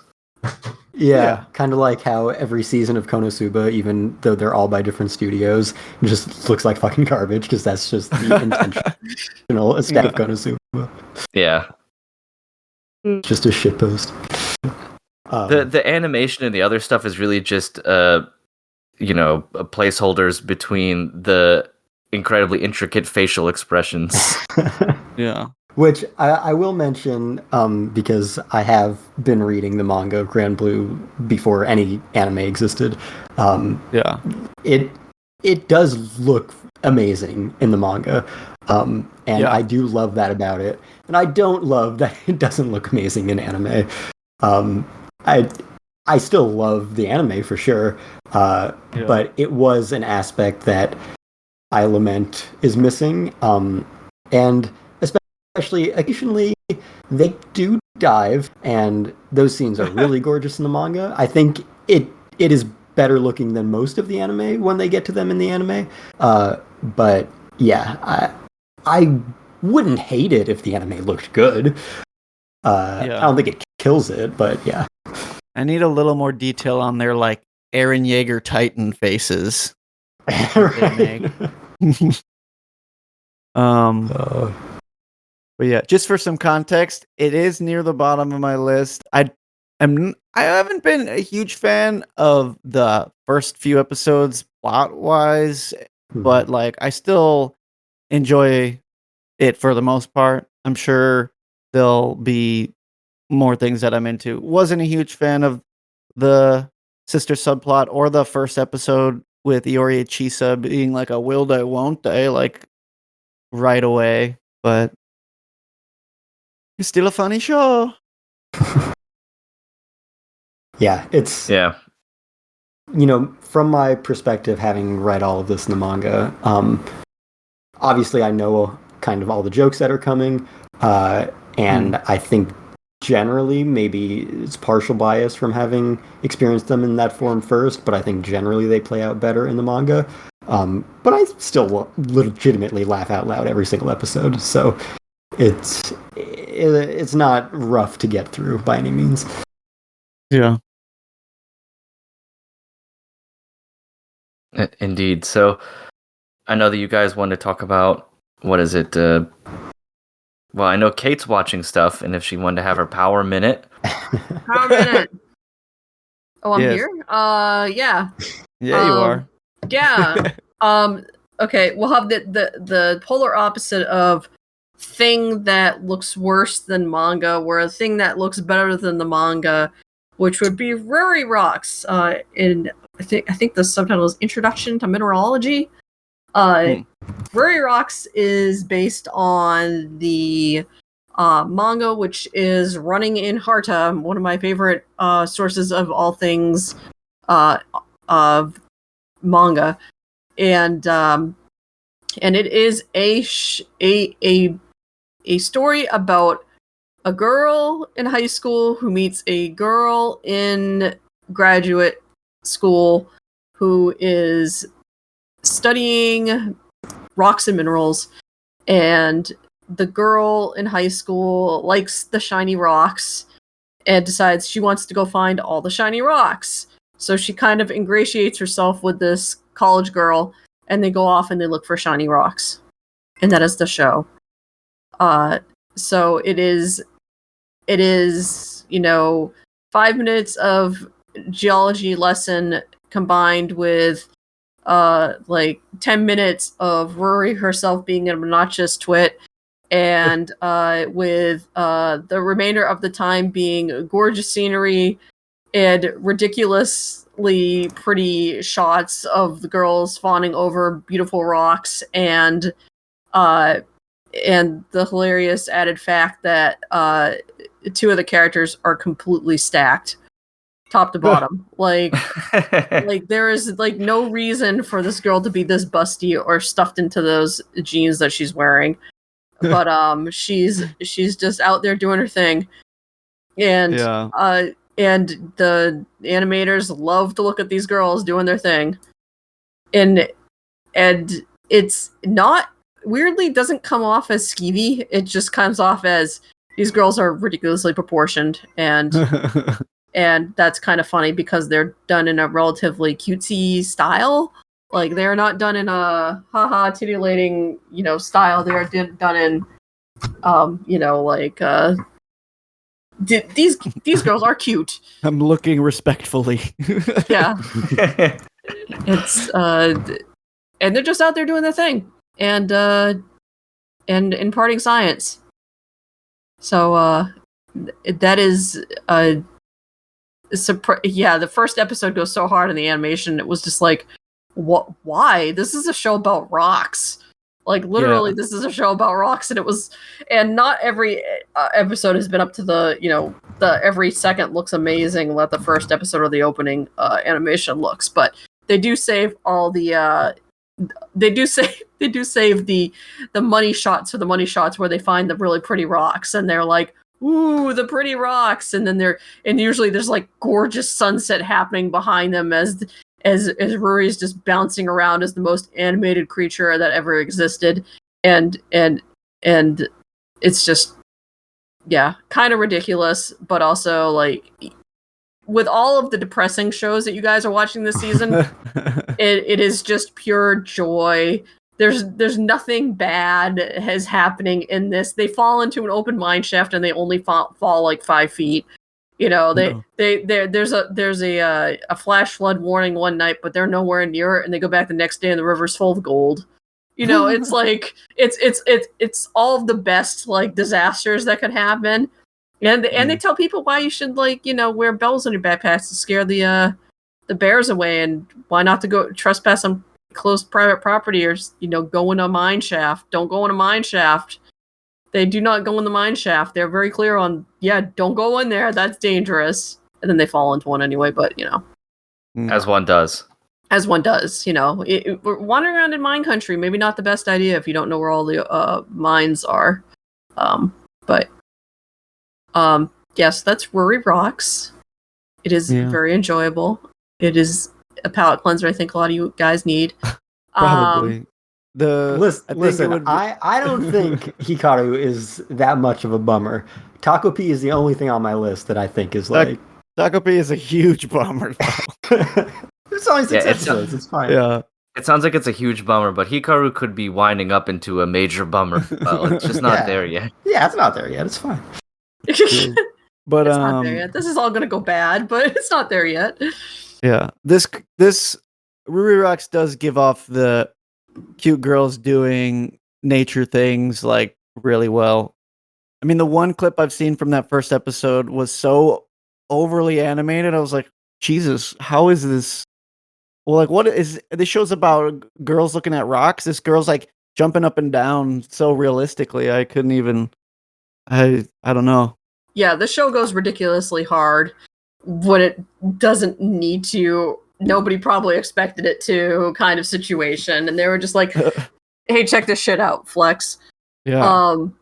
But yeah, it's. I had to go back and check I was like, "Oh, let's look at what the first chapter of this manga looks like," because it's just up on Hard's website. I look at it, I'm like, "Yeah, that's not what these girls look like in the show." I mean, maybe the art gets cleaned up a little bit later on, but it's like, wow, that's I think her dimensions went up by a factor.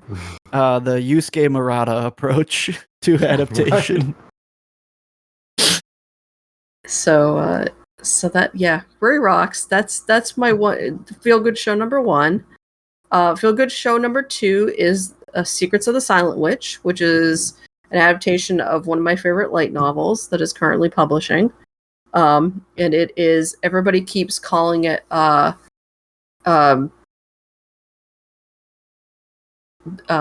the Witch, because she is painfully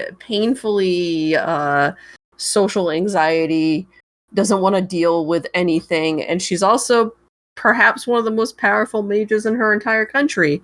And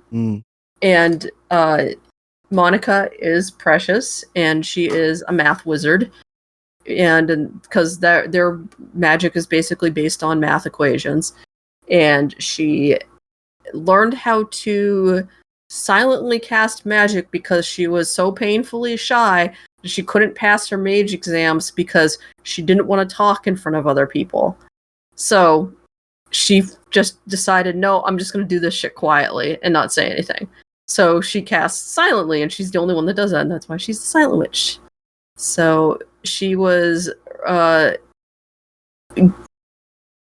gang pressed into becoming a bodyguard for the second prince without his knowledge by her co-sage, who's kind of an asshole, and doesn't like the fact that she is shut herself away in the mountains in a cabin and doesn't want to deal with people, even though she is like, no, I just want to be up here and do like math stuff for other people.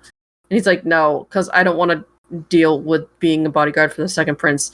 You have to do it, and nobody can know you're doing it.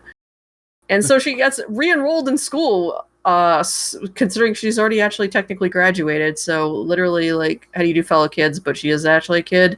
She just graduated from a different school early. And it's her adventures, solving mysteries on the slime, being a complete badass while also being terrified of every living human being that comes near her. and they are flying through the source material. They adapted the first novel in 4 episodes. And it doesn't really feel super rushed or anything. They did cut out some of the stuff, but most of what they cut out was like a lot of like exposition or stuff going on in the background that was, or minor conversations, or her co-worker Sage being a complete asshole to her, which actually makes him come off looking better in the anime than he does in the novels, because in the novels I'm like, you're just an asshole. And yeah, he's comes off better because we see less of that assholeness out of him. But it is also delightful looking. It has some very good magic animation in it. Everything's got very fine lines. It is another very good looking show. They do save up a lot of their their fancy shit for when shit's really popping off, like fancy magic happening, and but for the most part, it also looks very good. So I was a little surprised that it's getting such a nice looking adaptation, and that is also very enjoyable if you like watching a girl be totally socially awkward and also badass. So if you combine the 2 shows you're watching, would you call it Bocchi the Rock? Oh. Heyo. That's actually really good. Thank you. But yeah, check out Secrets of the Silent Witch if you're into fantasy and you don't want to watch another isekai, because it's not isekai, it is just traditional fantasy. Light novels have actually really strong world building. Check those out too. Sounds like you need some suffering in your watch list. I don't want any suffering. I'm happy over here in my lane with the happy shows about the girls just being cool and having cool girlfriends, and they're just hanging out, and there's like cute dudes around occasionally. I'm all good with that. Yeah, well, that's wrong. So I just want people to be happy. Monica has enough trauma in her life anyway. That's what Takopi is about. He just wants people to be happy. Yeah, see it. True. I'm the little alien in this case, and I'm like, I just want people to be happy.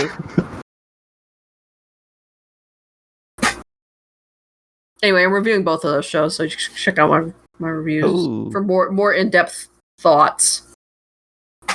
They didn't start. Nice. They weren't simuldubbing Secrets of the Silent Witch at first, and then like they suddenly panicked and then tossed out like a simuldub like almost instantly after like 2 episodes.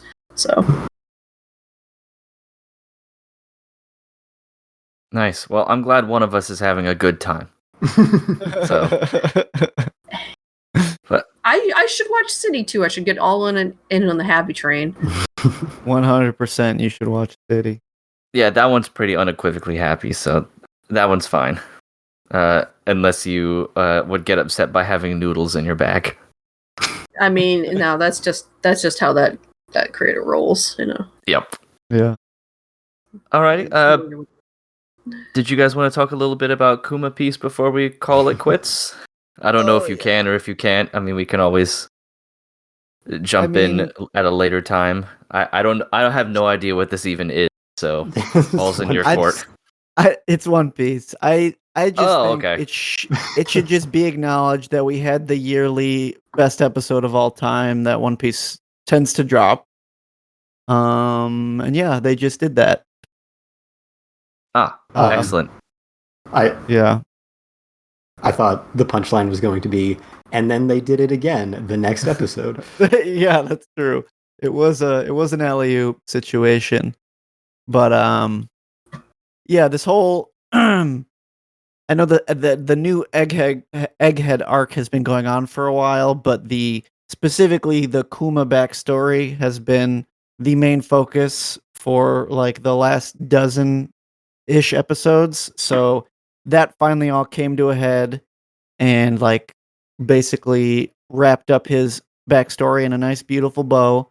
And the chapter specifically that is the last one from like Kuma's memories that Bonnie is seeing, was probably my favorite One Piece chapter from the last 2 years or so.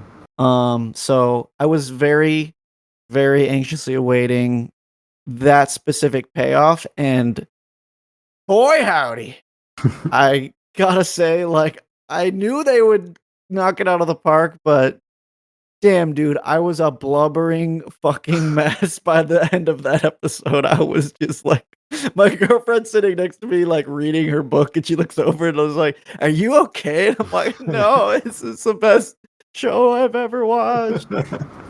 Except City. Yeah. Yeah, no, it was they clearly wanted to make really both of these episodes and maybe the next one really special. Everything about the presentation was not what you usually get from the One Piece anime. They really went above and beyond. And yeah, I watched that episode, Kuma's Life, and I was like, wow, this might be the best episode of One Piece ever. And I watched the next episode, and I was like, never mind. Hold up. So yeah. And I think Kuma has always been a really strong supporting cast character, but I mean, after finishing that, he, in my eyes, has to be a top 3 character in One Piece. Mhm. He's just not only just a very unique role in the story, but just one of the key factors to a lot of how the story played out for so long. I mean, he's been an integral mechanism in how the story moves forward in slight ways for such a big part of it, and just being able to see the culmination of what led him there and what, from his perspective, what he was feeling and seeing in those moments was just so beautiful. Especially since he's been such an enigma for basically the entire series. And it isn't really until this moment that you really learn who he is. And yeah, how much he's affected and how tragic it is what he's become, given everything that's... Speaking of suffering... That's true, Jesus. I mean, it's a One Piece backstory. What do you expect? That's true. Yeah. That's true. Yeah, no, really, really well done. Yeah, it just did need to be mentioned. We don't get to talk One Piece very often unless we have a whole episode about it, but yeah, we gotta at least bring up when it pulls off stuff like this. Yeah, if it weren't for the fact that the last 2 episodes, as of this recording, are the 2 best episodes ever, then I wouldn't insist on it. But it is an incredible time for the One Piece anime. Yeah. I honestly, every time they do this, I'm like, so what do we need a new One Piece for? Well, I just don't want to think about it. I don't want to think about it. I know, yeah. It'll be weird if it ever actually comes to pass. Yeah. But, the other 1,135 episodes aren't necessarily up to that standard. Fair. That's fair. Fresh start wouldn't be the worst thing. I could say 1,000 of those episodes could use a new coat of paint. I was going to say the exact same thing. Yeah. About 1,000 of them are not as good as they could be, which is a fair amount of episodes. Yeah. You can, I guess you can work with that. But yeah.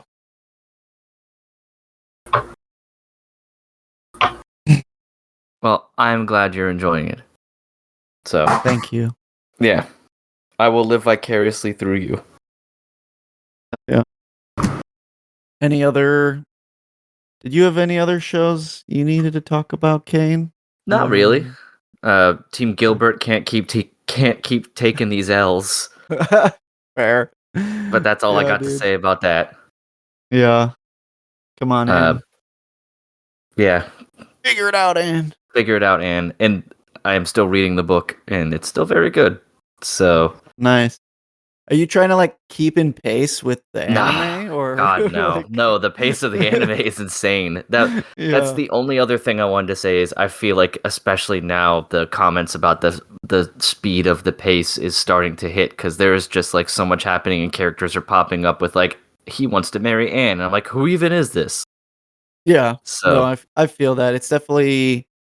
I mean, she's rapidly aging. Like, oh shit, wait, she's yeah, going on college. I think she's 20 or 21 now. So Wow. it's been 10 years in about 5 episodes. 5, 6 episodes probably.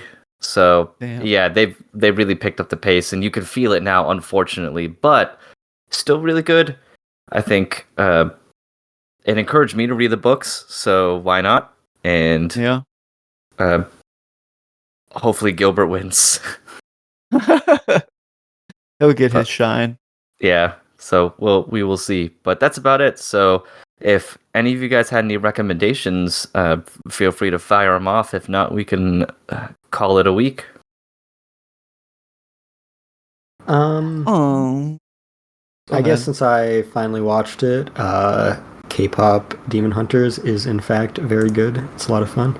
I'm sure It is? everyone who ever wants to watch it has already watched it, but yeah, good I've time. been on the fence, so good to know.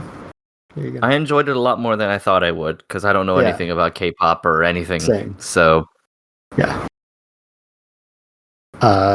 Also, for other non-anime things, if you're into Marvel, they finally managed to make a good Fantastic Four movie, and doesn't have any prerequisites, so you can check that out.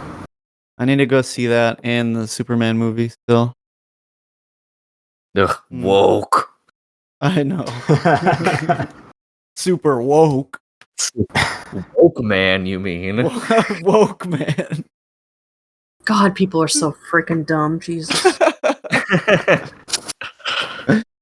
Yeah. Oh. Yeah, I think Emily wanted to see the new Superman as well. We'll probably wait until it comes out on 4K or whatever the home option will be. But yeah, the woke stuff tickles my fancy. I don't think it's out just yet, but the movie I'm really looking forward to seeing is Weapons, Oh yeah, the new Zach Kreger movie, the guy that did Barbarian. it's got a very esoteric marketing campaign. Yeah. You can draw almost nothing out of any of this stuff, which I think is great. So Yeah. No, it's looking to be a very interesting ride. It's fascinating how Zach Kreger has reinvented himself. I guess it's kind of like Jordan Peele, right? Yeah. Similar. Apparently, Jordan Peele.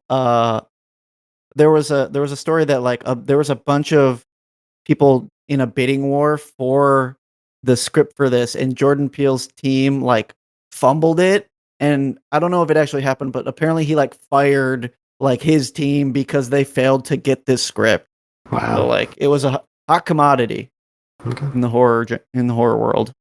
So, I don't know who's actually publishing it or whatever. Yeah, excited for that.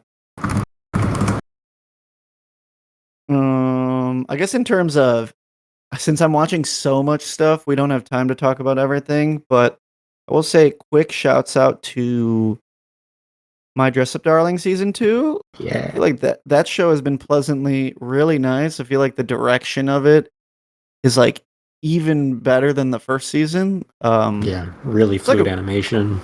Yeah, it just like looks lovely, and just like these shows you can expect sometimes like, oh, they're gonna really dig into like the, sexualizing the character, like the cheap romance aspect of it, but I feel like they really hone in on the actual cosplaying elements really well, and it's pretty informative in a lot of things. So yeah, the show's been really, really fun. So another one of my highlights. I'll give a general shout out to Cloverworks. As we've mentioned, Fragrant Flower Blooms with Dignity is stuck in Netflix jail, but it looks like a phenomenal adaptation of that manga, which I just read another volume of last night. But they got that new season of Dress Up Darling, which looks exceptional, and the new season of Rascal Does Not Dream, which is also doing great. So yeah, they are just knocking out of the park, 3 for 3 this season. Eesh. Kate, do you have anything to recommend? Not particularly. Nope, I got nothing. Nothing wrong with that. Can't wrong with that. Yes, they can't have a ton every week. I mean, all I got on my end is just Doom the Dark Ages is really good. It feels a lot different from Eternal, which feels a lot different from 2016. So it's a very interesting trilogy in that each game, despite being a first-person shooter about killing demons starring the same character, all feel drastically different in how you encounter enemies and deal with them, like from platforming to shield-based combat to run and gun. It's very good. So would definitely recommend playing it for sure if you have Game Pass, because it's on there. So you're not even quote-unquote paying for the game at that point. It is interesting how they keep reinventing such a simple game formula, because from 2016 to Eternal, it was let's just up the speed, up the platforming, make it crazy schmovement.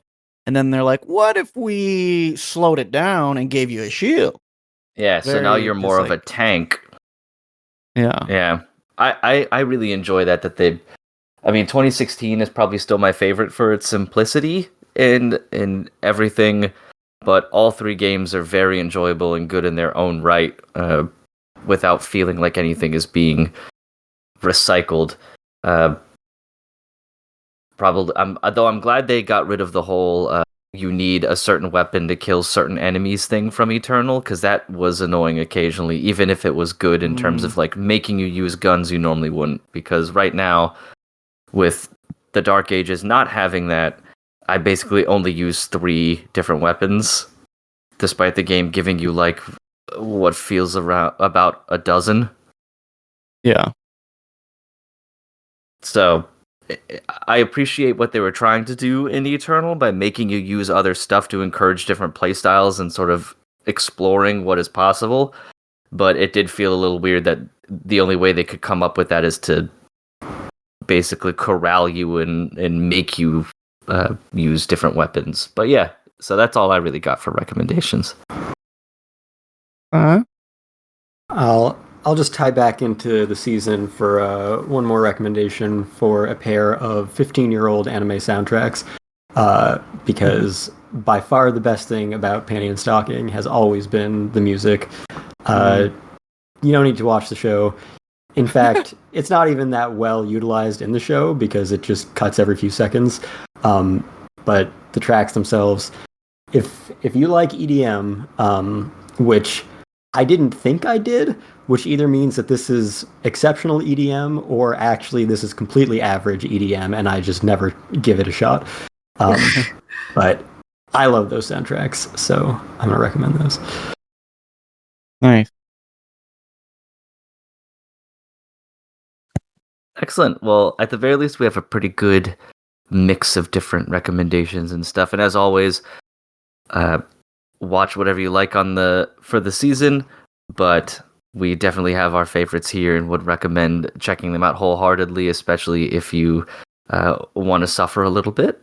So that's always good. But Kestrel, how about you tell folks where they can find you and where they can find us, and we shall wrap it up. Yeah, you can find us everywhere you find podcasts, here to make you happy, here to make all the children happy. We are on Apple Podcasts, YouTube Music, Spotify, iHeartRadio. You can follow us anywhere you follow social media accounts, all the very happy, well-meaning platforms like Twitter and Facebook. Blue Sky, we're also on there. You can get in contact with us, tell us your thoughts on the season. There's a ton of huge stuff that we did not talk about. So definitely, if you have any feedback, let us know through there. Also, just email us, fandompostradio@gmail.com. And you can find me on Twitter at FullMetalKyoma and on Blue Sky at kestrelswift.bsky.social. Yeah.